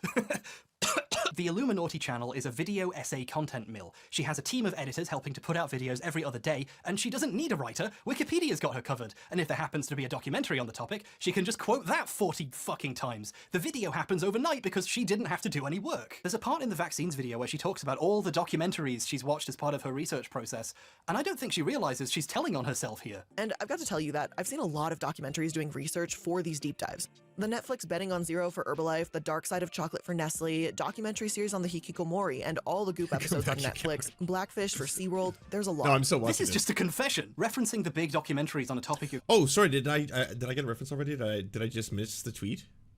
Did I miss my 2 seconds of fame? Covering is fine. Quoting them or using some footage from them makes a lot of sense, I think. But at a certain point, you're just repackaging other people's work and selling it off as your own. Okay. And speaking of selling, why would someone do this? Well, when I sat down to watch the Fire Festival video, I got served 2 advertisements before I could hit play, and then immediately got hit by a commercial for Blair's plushie. Make sure to snag one before it's gone because these are not coming back once this runs out. Then 11 minutes in, I got a message from today's sponsor, Mint Mobile, where I could get Squixteen Dingles off my Bext burger. And we will begin to unravel what happened at the Fire Festival right after this ad break. Make sure you go to Mint Mobile. That was way too British for me. I know it was intentional, but I did not understand a word of it, and now I'm hungry. .com/MLM. That's mintmobile.com/MLM. And then within seconds of that sponsorship ending, I got a second sponsorship. She has 2 right next to each other. Go to blueland.com/Illuminaughtii. To blueland.com/. Oh, well, you know me and plushies, right? Like, do you not know the story? I got one of the plushies back here. I originally, because everyone was always asking for Serf brand plushie everythings, and so I'm like, hey, I was like, they wanted one of the doggos, and so I looked into manufacturing these, and if I wanted it to be at an environment in which the workers were not exploited, they either were unionized or they co-owned the place. They tried to use sustainable esque practices and everything, and then from production to prototype, it was like a couple $100. And I was like, yeah, I'm not doing that. I'm not charging people $250 for a fucking Serfs doll. I'll keep the one. Thank you for the experiment. I'm glad it's ethical as can be, but I'm not going to be mass producing these. Just you can enjoy it just hanging out on the side there. But yeah, ethical products are very, very expensive. MLM. That's 15% off your first order of any products that Blueland orders at blueland.com/MLM. Now, I don't want to speculate how much money Blair made from this sloppy shit that was made in about a day, but I do know how much a video with that many views makes in ad revenue, and I know what the overhead is on those plushies, and I've been offered similar sponsorships. So I'm pretty comfortable in saying she made a fuck ton of money from stealing someone else's documentary. It turns out it's the same twist it always is. Why did this stupid shit happen? Oh, it's money! This is a really good racket. I'm almost jealous. With a small team of editors, you could knock one of these out every few days. And she does. I mean, she doesn't need a writer. Now, maybe this technically isn't plagiarism. Maybe you give them a pass because having a link somewhere in a description makes it okay to have done this. But I think we can all agree that even if it isn't plagiarism, it is, at the very least, shit. When we're talking about creative works, questions like this aren't really about rigid definitions. It's about whether or not something passes the vibe check, as adults pretending to be children might say. A lot of this is about how something feels. Case in point, when Blair accused someone else of stealing from her. Plot twist, baby! Here we go. Oh, I'm ready. I've had a lot of preambles to this moment, so I'm most ready. Yeah. No, I'm not bummed at all. In fact, this is actually awesome. I knew it would be. Like, honestly, I chose well, okay? Everyone picks their favorite, I guess, you know, I do love my ContraPoints. ContraPoints is amazing, and I know people, you know, love Abigail and everything she does, but I've always liked Hbomberguy, and he's still got it. He's still really funny. Party time, the Legal Eagle debacle. This is Devin Stone, law YouTuber and actual lawyer whose channel name is Legal Eagle. He's pictured here interviewing me in my pajamas in the final year I had hair. I used this clip so I could savor it for a second. On April 20th of this year, Blair accused one of Devin's editors of taking her video's style. They were trying to replicate her videos. Her evidence? One of his editors emailed asking how her editors achieved a specific effect in an old video, and then later asked on Discord if he could ask them there. I know, right? And if that's not enough, she posted some comparison shots showing they both have used torn paper effects when showing quotes, and they both highlight text when they show documents. Legal Eagle is no longer the one good lib. It's cut and dry, really. There's just one small question left, and that is, what the hell are you talking about? This is one of the most common things you see in all videos. No one owns the concept of highlighting text. Tons of people use torn paper in their visuals when they're quoting books or newspapers. Legal Eagle voiced my tweet? Okay, now I'm starting to get stoked. This is the best call out of all time. Basic skeuomorphism, when the thing looks like the thing that it is. I do the same thing when I'm trying to look professional. Legal Eagle has used these Wait, that was visuals it? for years. Oh, he didn't voice anything. Or was that his voice? All right, I gotta slow this down. Party time. The Legal Eagle debacle. This is Devin Stone. Law YouTube. Yeah, I've got to stop reading all the chats. I'm reading the chats because everyone's like, "Oh my god, this is about to happen. What? You're about to get destroyed." All right, now I see it. There we go. On Discord. If you blink, you might miss it. If he could ask them there. I know, right? Sorry, let's not do this anymore. Let's just put it in normal. And if that's not enough, she posted some comparison shots showing they both have used torn paper effects when showing quotes, and they both highlight text when they show documents. Legal Eagle is no longer the one good lib. It was him. Oh, all right. We did it. We did it. We've gone full circle all the way. Don't worry, I'm gonna keep watching. This is a great great documentary. Good call outs all around. And then the fact that we got Legal Eagle to read out the quote is fantastic. So he does know who I am. Oh, I'm so touched. So yeah, for full context, I have publicly apologized, not just on my streams, by the way, where no one can ever find them, but I did make a statement directly on Twitter, and added Legal Eagle to directly apologize to him as well. This was a mistake upon my part. I should not have trusted Blair's side of the story on a many number of things, as more information on every single horrifying and horrible thing about her has come out. And I've also reached out to a lot of the individuals directly to speak to them and apologize to them directly. I don't think that those need to be broadcast publicly when I'm trying to actually reach out to individuals whom I did not believe in the first place. I will say this just as a warning to anyone else who's been in kind of one of those relationships, as far as it can be, even in work environments, but towards another individual. If you are consistently listening to someone who is manipulating you, you might not even recognize it at the time, because someone is going to constantly tell you, oh, yes, no, that's not how the real story went. I have receipts. Don't worry. You're going to get more information as more information comes out. Oh, don't worry. That's not the entire story. It was actually them who was abusing me. This isn't the full story. Just wait. More receipts are going to come out. I'm making a video about this. This is going to have everything. I'm preparing a legal case or whatever it is. I got so many receipts. We got legal teams on this, all this kind of stuff. For a lot of people, myself included, it took like watching Click's video in full for all of a sudden, like, that kind of like world collapsing feeling to be like, holy shit, I've been lied to, or holy shit, she was actually manipulating me, and that I was actually believing all these stories. For the Legal Eagle one, that one doesn't fall into that category. That's like, it's completely true. It's very foolish of me to have seen the level of evidence she was presenting in that case and be like, oh, what the fuck? Because like, yeah, I do hope, or I did hope, that more was going to come out, or there's obviously going to be more information. But like, yeah, that in and of itself, I agree. It is a fair call out, and I'm glad to have received it in such a way, especially to have Legal Eagle read it out. That's awesome. It's cut and dry, really. There's just one small question left, and that is, what the hell are you talking about? This is one of the most common things you see in all videos. No one owns the concept of highlighting text. Tons of people use torn paper in their visuals when they're quoting books or newspapers. It's basic skeuomorphism, when the thing looks like the thing that it is. I do the same thing when I'm trying to look professional. Legal Eagle has... God, those communists are amazing. Sake, thank you for the other 5 gifted subs. I want to personally thank Tommy Tallarico for making this 4-hour analysis of plagiarism on YouTube. His mother is very proud. I don't know who that is yet. I'm guessing that's probably in the next section because I'm like, I don't get this. I don't get this joke. But I did get the subs, so thank you so much. Everyone who got a free sub from Sake. Give a big Used these thank you. visuals for years, before Illuminaughtii has used them even. Oh, Who's that's his ripping last off who video. again? But in any Okay, case, it's okay. normal for editors to ask each other how they do things. That's how information spreads. You know those transitions that I do occasionally and Philip did literally all the I haven't time? finished that one either. I found out how to do those by asking another YouTuber named BobVids how he The made his Roblox transitions suit. so smooth Man, in his I have so videos much in to like watch. 2016, and he told me what plugin he used. Almost everyone finds out about it by asking someone else whose videos they like how they did that thing. This is a communal craft where people learn and share things. That's why there's 12 million tutorials for how to do a chromatic aberration effect without having to pay for one of the professional Marty. ones. Editing is for the people. More like comradic aberration.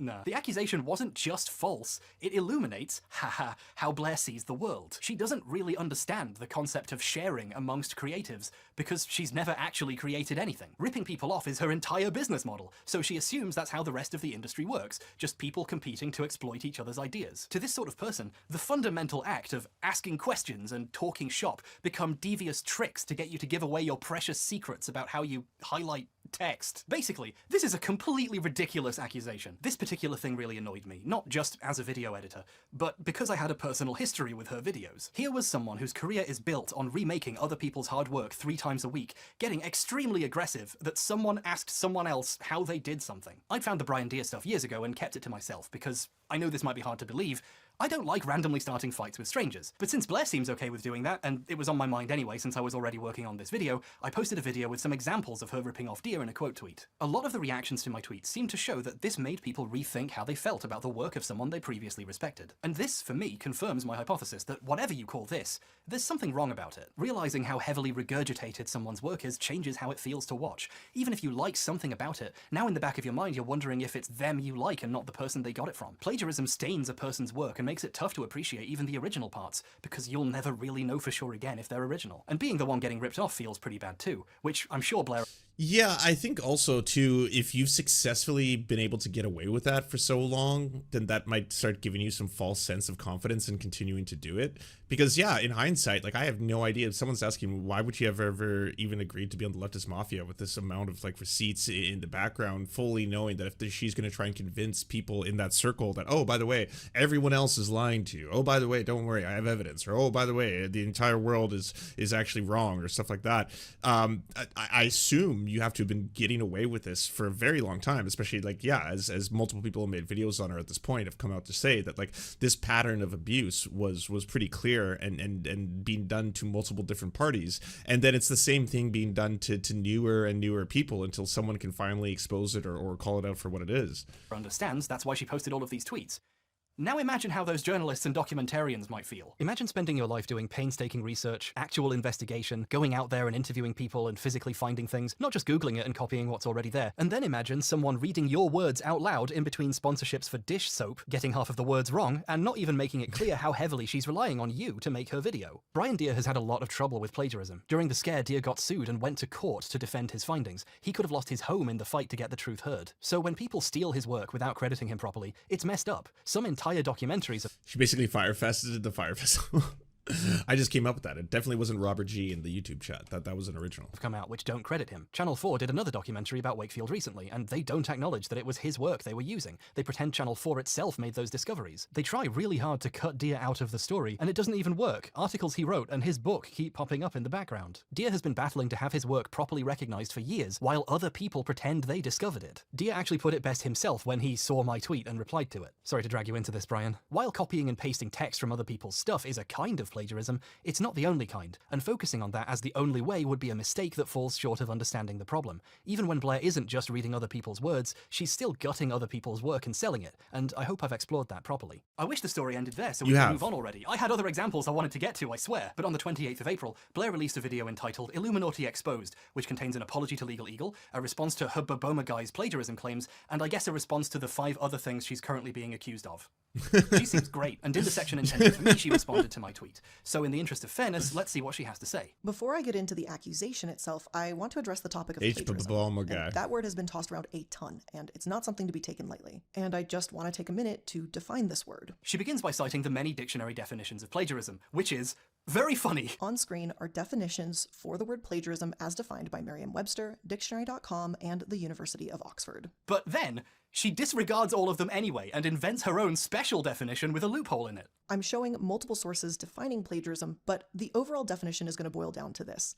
Plagiarism is to take someone else's idea as their own or to not credit the source. The actual definition, you know, the thing that is wrong, passing off other people's work or ideas as your own, has had this new thing grafted onto it to do with crediting of sources. The other definitions do bring up not crediting people as part of it, but Blair has made it central to her definition. Remember what I said about plausible deniability?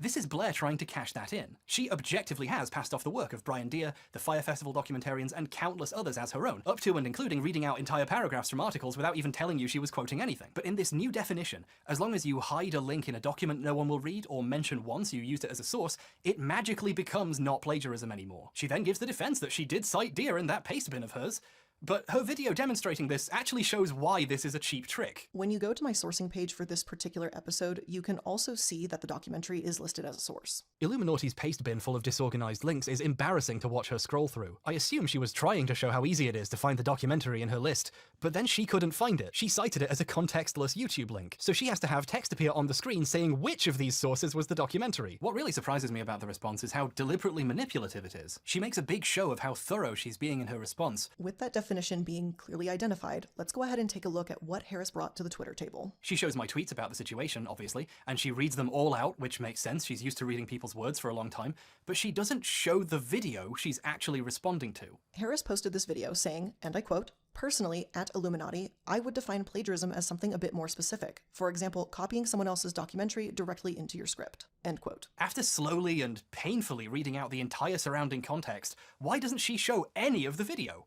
Well, because it would make her look really fucking bad. If she showed the video directly comparing her with Deere, she wouldn't be able to defend herself at all. It's obvious what she did was wrong. Instead, she shows this one screenshot, which just happens to be the part where she's technically quoting something on the screen. And then she gives the defense that, look, you can see I was quoting it. However, in his own video, he shows where I'm audibly quoting a direct line from the documentary, and even visually you can see it on the screen with the quotation marks. A direct line from the documentary? The video says it's from a lawsuit with the FDA. I have to admit, this is some pretty clever sleight of hand. She's showing specifically the one section where she technically is quoting something. At the time of recording, it was really obvious to me that it was a citation of the documentary. You know she's pretending to quote a lawsuit while actually reading someone else's words, but the audience watching doesn't. Her official response on YouTube has way more views than the Twitter video she's responding to here. More people have seen a manipulatively framed single image from the video than the video itself. I got some replies from people who had clearly just seen her video and not seen mine, trying to defend her on the basis that she did put it in quotes, she just didn't cite the source correctly, and you can find it in the description. Some poor Illuminaughtii fans out there think I'm mad at her for quoting some words slightly wrong, because they assume, in good faith, that the YouTuber they like wouldn't tell them an obvious lie. Sadly, Illuminaughtii isn't a unique story. She's just the most prominent tip of the iceberg of content mill video essay garbage. If you want to see these extremely poor practices in action, you need only watch the videos about Illuminaughtii. You know, drama YouTube. The worst part of YouTube. Well, yeah, that's the corner of YouTube that I don't really know a ton of. I obviously sometimes catch up on some big events when they take place, but the fact that there's entire ecosystems just dominated by that, and like, all right, tonight we got brand new drama for you, and oh man, it is juicy. This tea will go down hard, harder than I am even thinking about the clicks that I'm about to get on this thumbnail. Let's get ready. Point of view, showing a picture of a man with a hatchet, who I assume is Hbomberguy, but I'm not too sure, to be honest. Drama YouTube is its own sub-ecosystem of content mills, grinding out infinite buckets of slop about whatever's happening in that moment. So I'm not gonna milk this anymore after this video, okay? These people are so busy making the videos, they don't even have time to... I love hearing that. That line. Look, I'm not going to talk about this or make another video on this topic, okay? Except if it does exceptionally well, then I'll have no choice because, oh my, yeah, is it ever a gold mine of content? Find out what Blair did. They're finding the most popular tweets on the topic and hitting the record button. Not enough that they steal ideas. They have to go out of their way to slander others' work for having the most banal similarities. Yeah, that's right. Wait. The fact that there's AI drama YouTube now, there's AI drama YouTube. Well, I guess so. There's AI everything. There's AI news. Yeah, that makes sense to me. So you just like click on a link and it's like, today we are going to talk about Blair at the Illuminaughtii and all the abuse that she has done to numerous people, as well as how she is a plagiarist and has stolen directly from other people. This article, of course there is. God damn banal, it. and in their most evolved form, they're not even doing that. They're watching other drama videos and making their own version. I've seen the compilation I made of Blair copying Dia in like 40 different places at this point, but what's really amazing about it is that it's now crossed the drama mill event horizon. So instead of being credited to me, it's credited to the other drama YouTubers the current drama YouTuber got it from. In this instance, the previous drama YouTuber's name isn't even spelled right. That's the level of research we're dealing with here. I don't really care about getting credit for a video I made in 5 seconds. The point I was trying to make was that Dia is the guy who deserves the credit, but there's still an irony to it. I was trying to make a point about the importance of crediting people correctly, and now my Twitter video has human centipeded its way out of the annals of drama YouTube. You know what I'll say right here, because it is difficult to obviously be reacting in a way to this content, which by definition is like, you know, stealing it.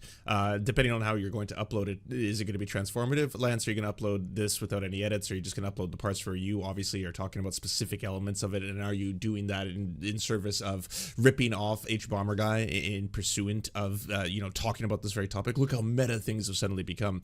But there's a reason why I think more and more people are trying to watermark things, such as like that little video that he uploaded, right? Like the same thing has happened to me literally, like I would say close to 20 times where I've made some kind of a quick compilation or something. I upload it to like, you know, just like memes of production or a small little channel, or I post it on Twitter or something, and then I just see it pop up all over in corners of the internet. And yeah, like I don't watermark it. There's not like credits on it or anything like that, but it's just like, oh, that's interesting. And now just like that same little like compilation thing that I threw together, which fair enough, a compilation edit, I'm not too taken aback by. It's not like I spent hours making some well-researched documentary and dressed in a costume and stuff like that. That's a little bit different, but still it is weird how that keeps happening, right? And then it goes back to like, well, who originally, like, they're not actually taking your content, they're taking someone's criticism of your content, and that next person is taking someone's criticism of that criticism of your content, and they're actually critiquing that person's criticism. So that's who they're trying to take on right now. So this is who the actual copyright infringement should be on,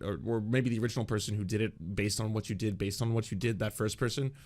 Let's go back on that. Into the mouths of second-order drama YouTubers who don't even know where it's from, but are ready to reheat and serve it. This is the lowest effort You're not shit you can inflammatory imagine. enough. They can't even spell plagiarist right. Information itself deteriorates in the process of producing industrial quantities of content. The mask has fallen and the gears of the mill spin naked before us as they wheel and crunch all meaning to dust and Raid Shadow Legends sponsorships. Go to audible.com/repent Harlequin to enter a coma and escape this madness.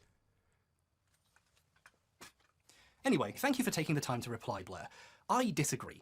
I don't think your new special definition of plagiarism with a loophole in it is plagiarism. I think plagiarism is plagiarism, and you are a plagiarist. But thank you for taking the time to respond. And good luck with all that other stuff. We should probably move on. Let's talk about some good videos. Remember my video about the Roblox oof? That one did pretty well, didn't it? There's a bunch of stuff I needed to do for a follow-up video, but then I got distracted by this. But I'll do that eventually. But I'm really happy with the reaction to it. A lot of people I deeply respect seem to enjoy it, and it was even Jack's Film's 3rd favourite video of 2022, which for me is an incredibly high honour, far higher than all the real awards I didn't win. His 2nd favourite video was Man in a Cave by someone called Internet Historian, and that thing got like 10 million views, so I'm not surprised. That was a good video. I like. Oh god, is this next? Is this next account?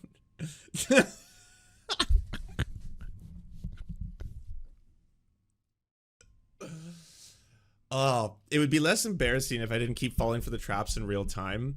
Maybe even if I had pre-watched it, it would be less embarrassing to keep. Oh yeah, that's a cool content creator that I enjoy. I've certainly enjoyed their content throughout the years. Who's next on the docket of terrible assholes that none of us should appreciate or love? Internet historian. You know what? That one actually doesn't hurt me at all in terms of like, oh god damn, the internet, because I've always felt the internet historian plays real fast and loose with 4chan and alt-right culture to a degree that you have to, in some level, kind of like it. You know, like you kind of gotta find the Pepes and like the anti-Semitic and the very racist towards black people memes kind of keck, you know, like part of you on some level has to be like, it's a little keck, you know, it's not full like, you know, Hail Keck styles, but I'm saying it's a little keck, you know, but like you do seem to know quite a bit about that. Personally, I'm not a big internet historian fan. Years ago, I saw a video of his about DashCon, a failed Tumblr convention, and it was really just a bunch of jokes about SJWs and how bad Tumblr is, and it was really disappointing. You know, he had the opportunity to talk about a really interesting moment in history, and he just used it to cringe. Not But top that video Keck. was eons ago, and I don't like to judge people by super old stuff they made. Oh, what does Keck mean? So basically the alt-right started using it as a replacement for LOL based on the fact that the word in Worlds of Warcraft, both is something like, you could use it to represent LOL, but it's also reference to this like king frog in Egyptian mythology or lore that they started thinking was a representation of Pepe, and they started believing that like Pepe memes actually had actual spiritual powers, and that by utilizing these racist Pepes and Pepe memes they could actually manifest that into the real world, and it became this whole thing. But it wasn't like without real world consequences, because actual political figures like Steve Bannon recognized the power of this kind of like online like, you know, young adolescent male rage, and he wanted to weaponize it and start utilizing that in regards to using it for powers towards Trump. So in a lot of ways, all of this online community of anger and keckery and Kekistan, all that kind of stuff did have some real world consequences as they got translated into utilizing it for the election of Trump. Not that they single-handedly got Trump elected or anything like that, but you could say that they were definitely weaponized for political gain. It's pretty wild. And a lot of people I really respect. It's one of those things that unless you study online internet culture, you won't know, but then it also plays a really important part in like political history. And so to try and explain it to someone who's just like, well, at the end of the day, politics are down to Hillary Clinton lost because America is sexist. Well, no, I don't think that's the whole story. Certainly there are very sexist people in America, and yes, the challenge of the first female president it's not without its own boundaries and borders and things to overcome, but you certainly can't start just ignoring large parts of the American electorate that felt kind of just betrayed after years of like neoliberal policies of effectively really, really hurt and damaged parts of society of which they won't recover, and that includes white America, poor white America as well. Also, you know, there are key swing states such as Michigan, for example, that out of a large Muslim and Arab population, they were definitely very disappointed with Hillary Clinton's actions as well as NATO actions in a number of countries, specifically Libya, and the devastation that, you know, that they did to that region, and they didn't vote en masse for Hillary as you would expect, and then after seeing the racism of Donald Trump, you can see a reaction to that in that, again, those Muslim and Arab populations in key swing states of which they do have very large electoral power did suddenly start to focus and work for Biden, which helped him win in those key swing states, in some cases by 155,000 votes. And so now seeing them drop out effectively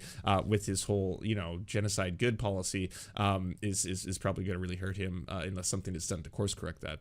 But again, politics is complex, and it's a lot easier to be like America is sexist, because that is true. We live under a patriarchal society, and America is sexist. Canada's sexist. I mean, we're all sexist. We're all unprogramming that shit on a regular basis. That part is true.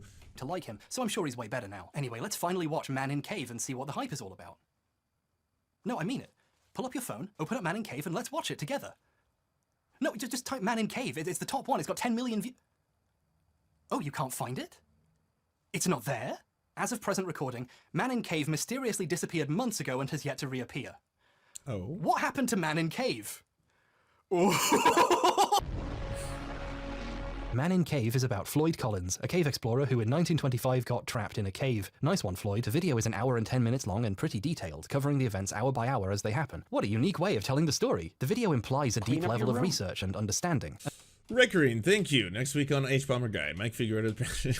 No, don't even chance it, okay? We never want to become the full-blown ire of Hbomberguy. He's too powerful. And that animation's pretty cool too. The video was uploaded on September 29th, 2022 and was extremely successful, garnering like 10 million views in the few months since it went online. It was deemed so entertaining it became the thing every Twitch streamer put on while they went and did something else to keep their audience busy. Ooh, that's a good chunk of change right there. But then in March of this year, the video disappeared. Any links to the video took you to a blank page saying it was unavailable because of a copyright claim. Usually with really popular videos though, YouTube resolves this quickly to avoid negative attention, but this was down for a while, and then it stayed down. What's going on here?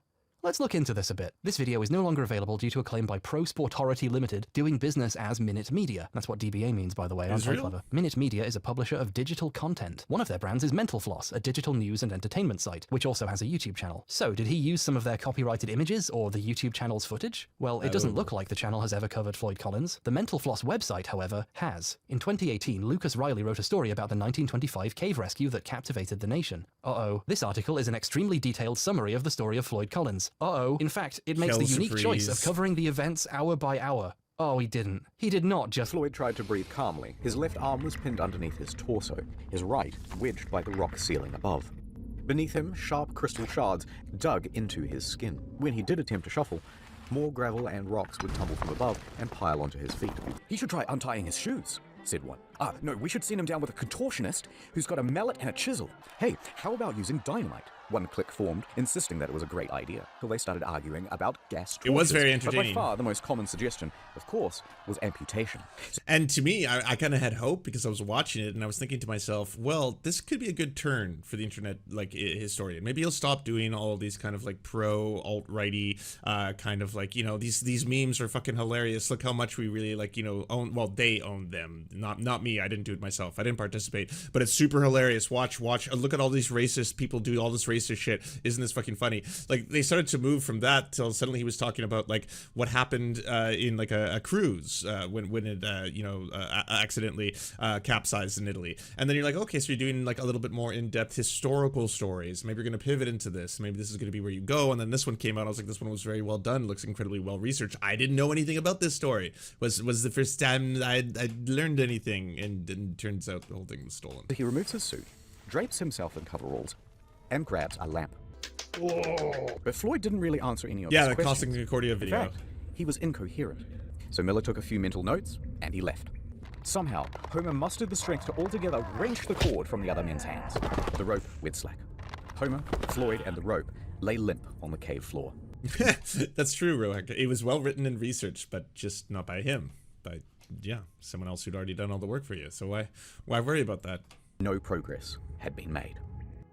For the first time in YouTube history, a copyright claim is real. Internet historians stole Lucas Riley's article, used it as a script for a 17-minute video, gave him no credit, and uploaded it for money. But let's consider an alternative explanation, just to be fair. This was a real historical event. They're both telling the same true story. So, of course, they're going to be similar. That's a good point. You're very smart. But there's a difference between using the same sources or recounting the same history and telling the exact same story in the same way using the same words. And if going hour by hour didn't make it obvious, the fact it copies the rest of the structure makes it blatant. The opening, which covers Floyd entering the cave, even uses the same image used at that point in the article. Soon after, when Floyd first becomes trapped, the article flashes back to Floyd's childhood. The video copies this narrative framing and does the same. Okay, so you don't even have to steal anymore because now we have the technology to do these kind of ripoffs in real time. So I just put into the old ChatGPT, give me the telling of the 1925 cave rescue story, but do it exactly in the style of YouTuber Hbomberguy.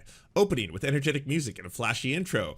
Hey there, internet people, Hbomberguy here, and today we're diving deep into the fascinating and harrowing tale of the 1925 cave rescue. But before we spelunk into the dark depths of history, don't forget to hit that like button, smash subscribe, and ring that notification bell so you never miss out on the exploration of the weird and wonderful.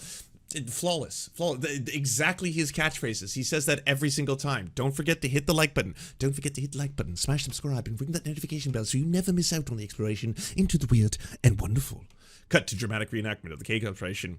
So, picture this. It's 1925. A group of adventure seekers embark on a daring cave expedition in Kentucky's Mammoth Cave. These guys are living on the edge, pushing the boundaries. This doesn't sound... I sound more like the internet historian right now. This doesn't sound like anything Hbomberguy would ever write. Oh no, AI will replace us all. Except Harris. Same thing, flashing back after he's trapped, and even tells the same anecdotes about his past. Floyd has been exploring the caves of Kentucky since he was merely 6 years old. And as he grew up, he gained a reputation for being a very daring caver. He would dive into some hole on one side of town and emerge miles away on someone else's property. This one's interesting because the words are quite a bit different. Instead, it's copying the article visually by having him literally pop his head out like a gopher. You know how in the previous segments I've been showing all the really obvious examples to get the point across? Man in Cave is over an hour long. If I showed the funniest examples, we'd be here all day. Gerald knew more about cave rescues than most. In fact, just that summer prior, he had helped untangle Floyd from a different snag.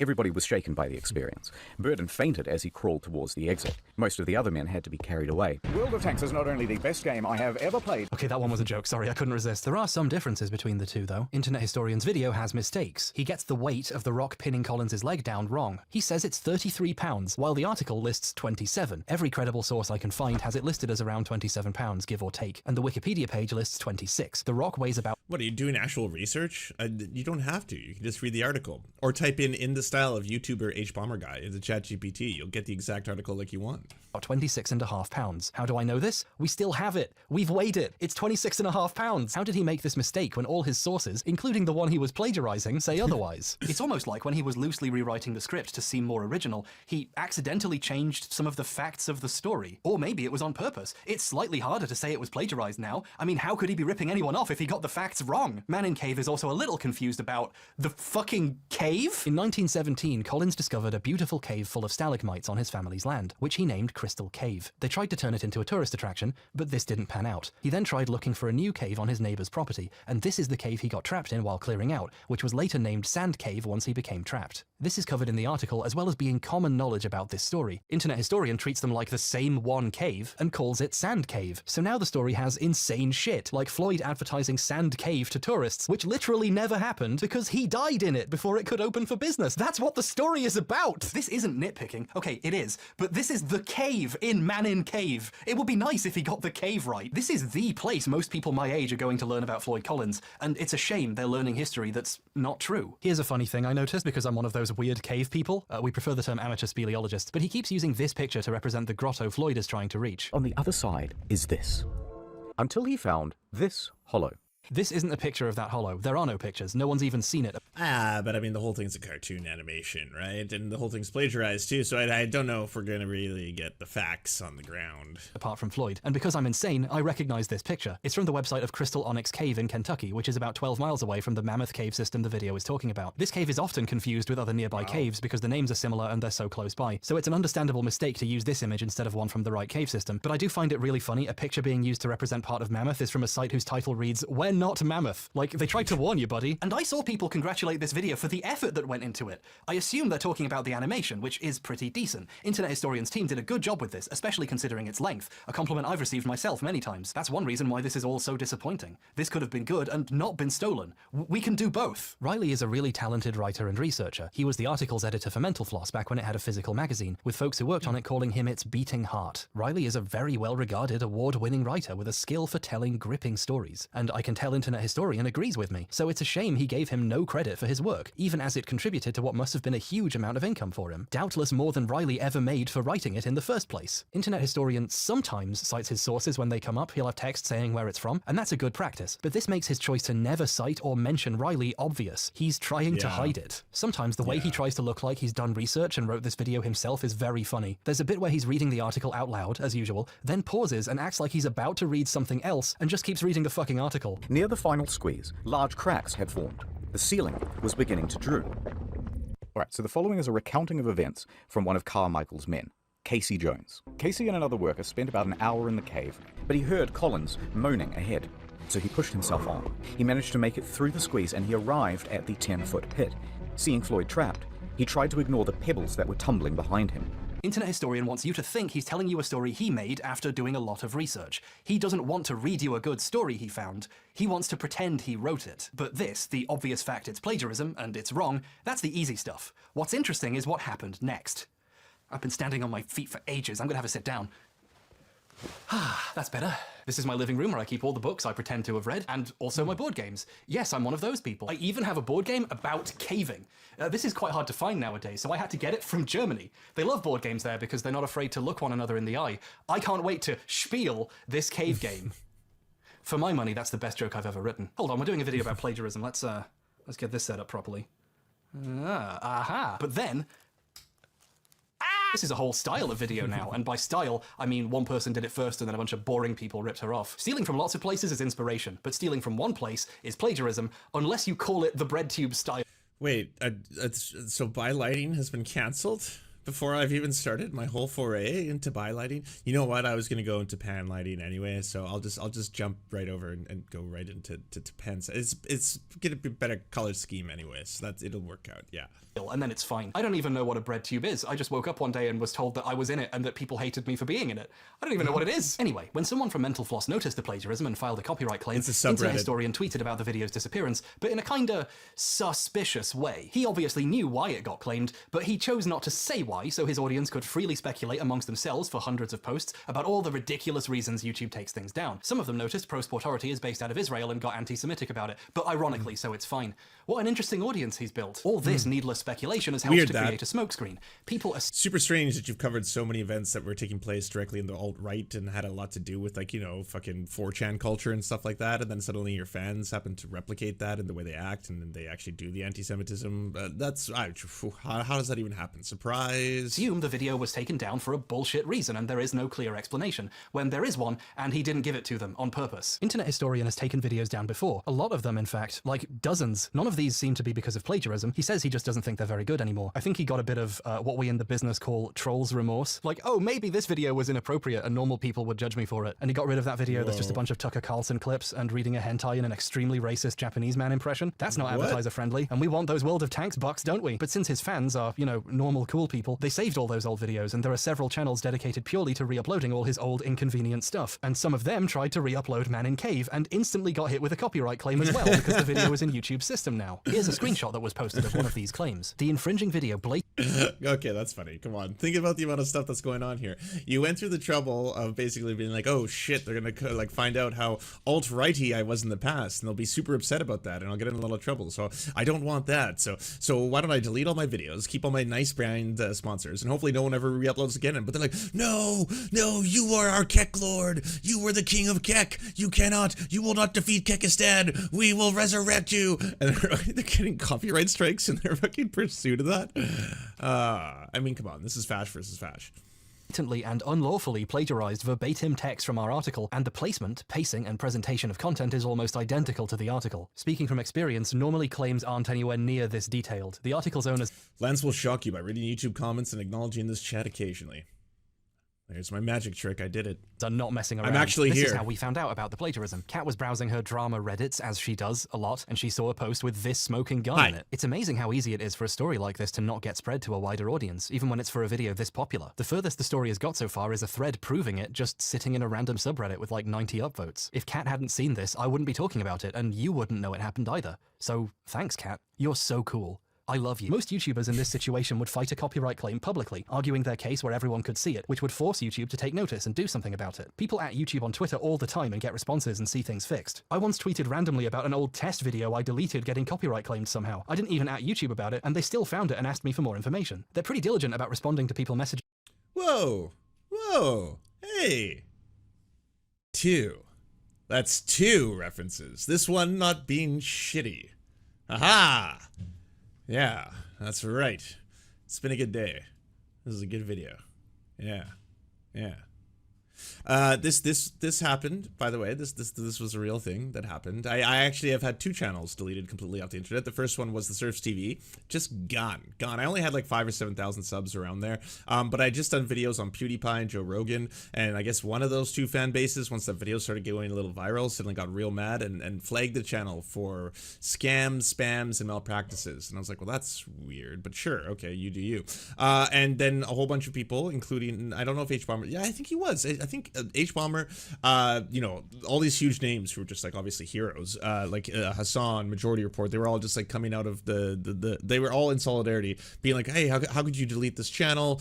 They never did anything, that's fucked up. They got mass flagged by Nazis, and then in like 48 hours, YouTube restored the entire channel, which is just nuts. That, like, you know, when you have enough people making noise about it, that's how you suddenly get recourse. And the same thing happened. I was much more fortunate by the time the Serf Times got mass flagged and falsely flagged, that that I already had, you know, an established amount of people who help me, or sorry, who know about me and are willing to like make noise about that. And then that channel also got reinstated very, very quickly, thanks to a lot of people making noise about it, you know, retweeting it, talking about it. So, you know, shout out to every single person, including Hbomberguy, who did that. And yeah, no, I didn't call myself a hero. I'm not a hero. They're the heroes, the people who actually did that. I'm simply a silly, laughy man on the internet. Them on social media with problems. Internet historian can't start a public case about this because he is in the wrong. He stole an article for money, and bringing attention to it would just broadcast to his audience he did 70 minutes of plagiarism. Right? We have an update, and as also confirmed on your other post, your channel has been reinstated. It was incorrectly suspended, and we reinstated after reviewing your appeal request. So sorry for the inconvenience this caused. It's part of the story. As one of the good ones. As one of the good people who got unfalsely flagged and then got restored because it was not done correctly, and YouTube acknowledged that, and they framed it like a cool person would. I printed out the YouTube reply and put it in a frame, which is in a bag beside me somewhere that I can't pull out at this time. So it happened. So happy ending. Happy ending, everybody. This is the end of the Hbomberguy video, I think. This is where the whole thing... Right now, not many people know about this. It's like, we're not even halfway through, by the way. No, I'm not watching the whole thing. A, because I don't agree with doing that. That would just be stealing the 4 hours of content that I don't have the time to review and go over. But also because it's 4 hours long. And yeah, I do have to eventually edit this down to a transformative version that only has my silly little jests and not all of Hbomberguy's silly little jests. But I will say definitively that you should watch this video in full, because here's the link for you all to watch the whole thing and enjoy it and watch the whole thing. And I think the call out was more than fair. You know what's funny? I saw things like this that initially got me a little worried. It was like Hbomberguy just took a shot at the Serfs for defending Illuminati and going after Legal Eagle and the people she abused in his new vid. I was like, that's kind of a mischaracterization of what the video is about. The video's about a bit more than that. I do make an appearance, 2 appearances. One of 2 is what you're referencing, but then the second one is actually nothing what you're talking about here. But I'm glad, having seen enough of what was in there, it's like, I really enjoyed the new Hbomberguy video and thought the call out was totally appropriate. Oh, the call out for the Legal Eagle fiasco, which I've also apologized to him publicly for, was totally fair. Was great. The rest of the video on plagiarism is required watching for anyone, so do check it out.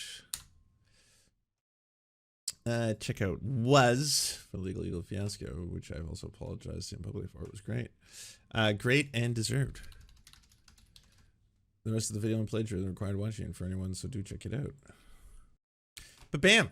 Do you enjoy the Serfs but prefer not to have to use your eyeballs? Many are saying this. Well, we've got the solution for you.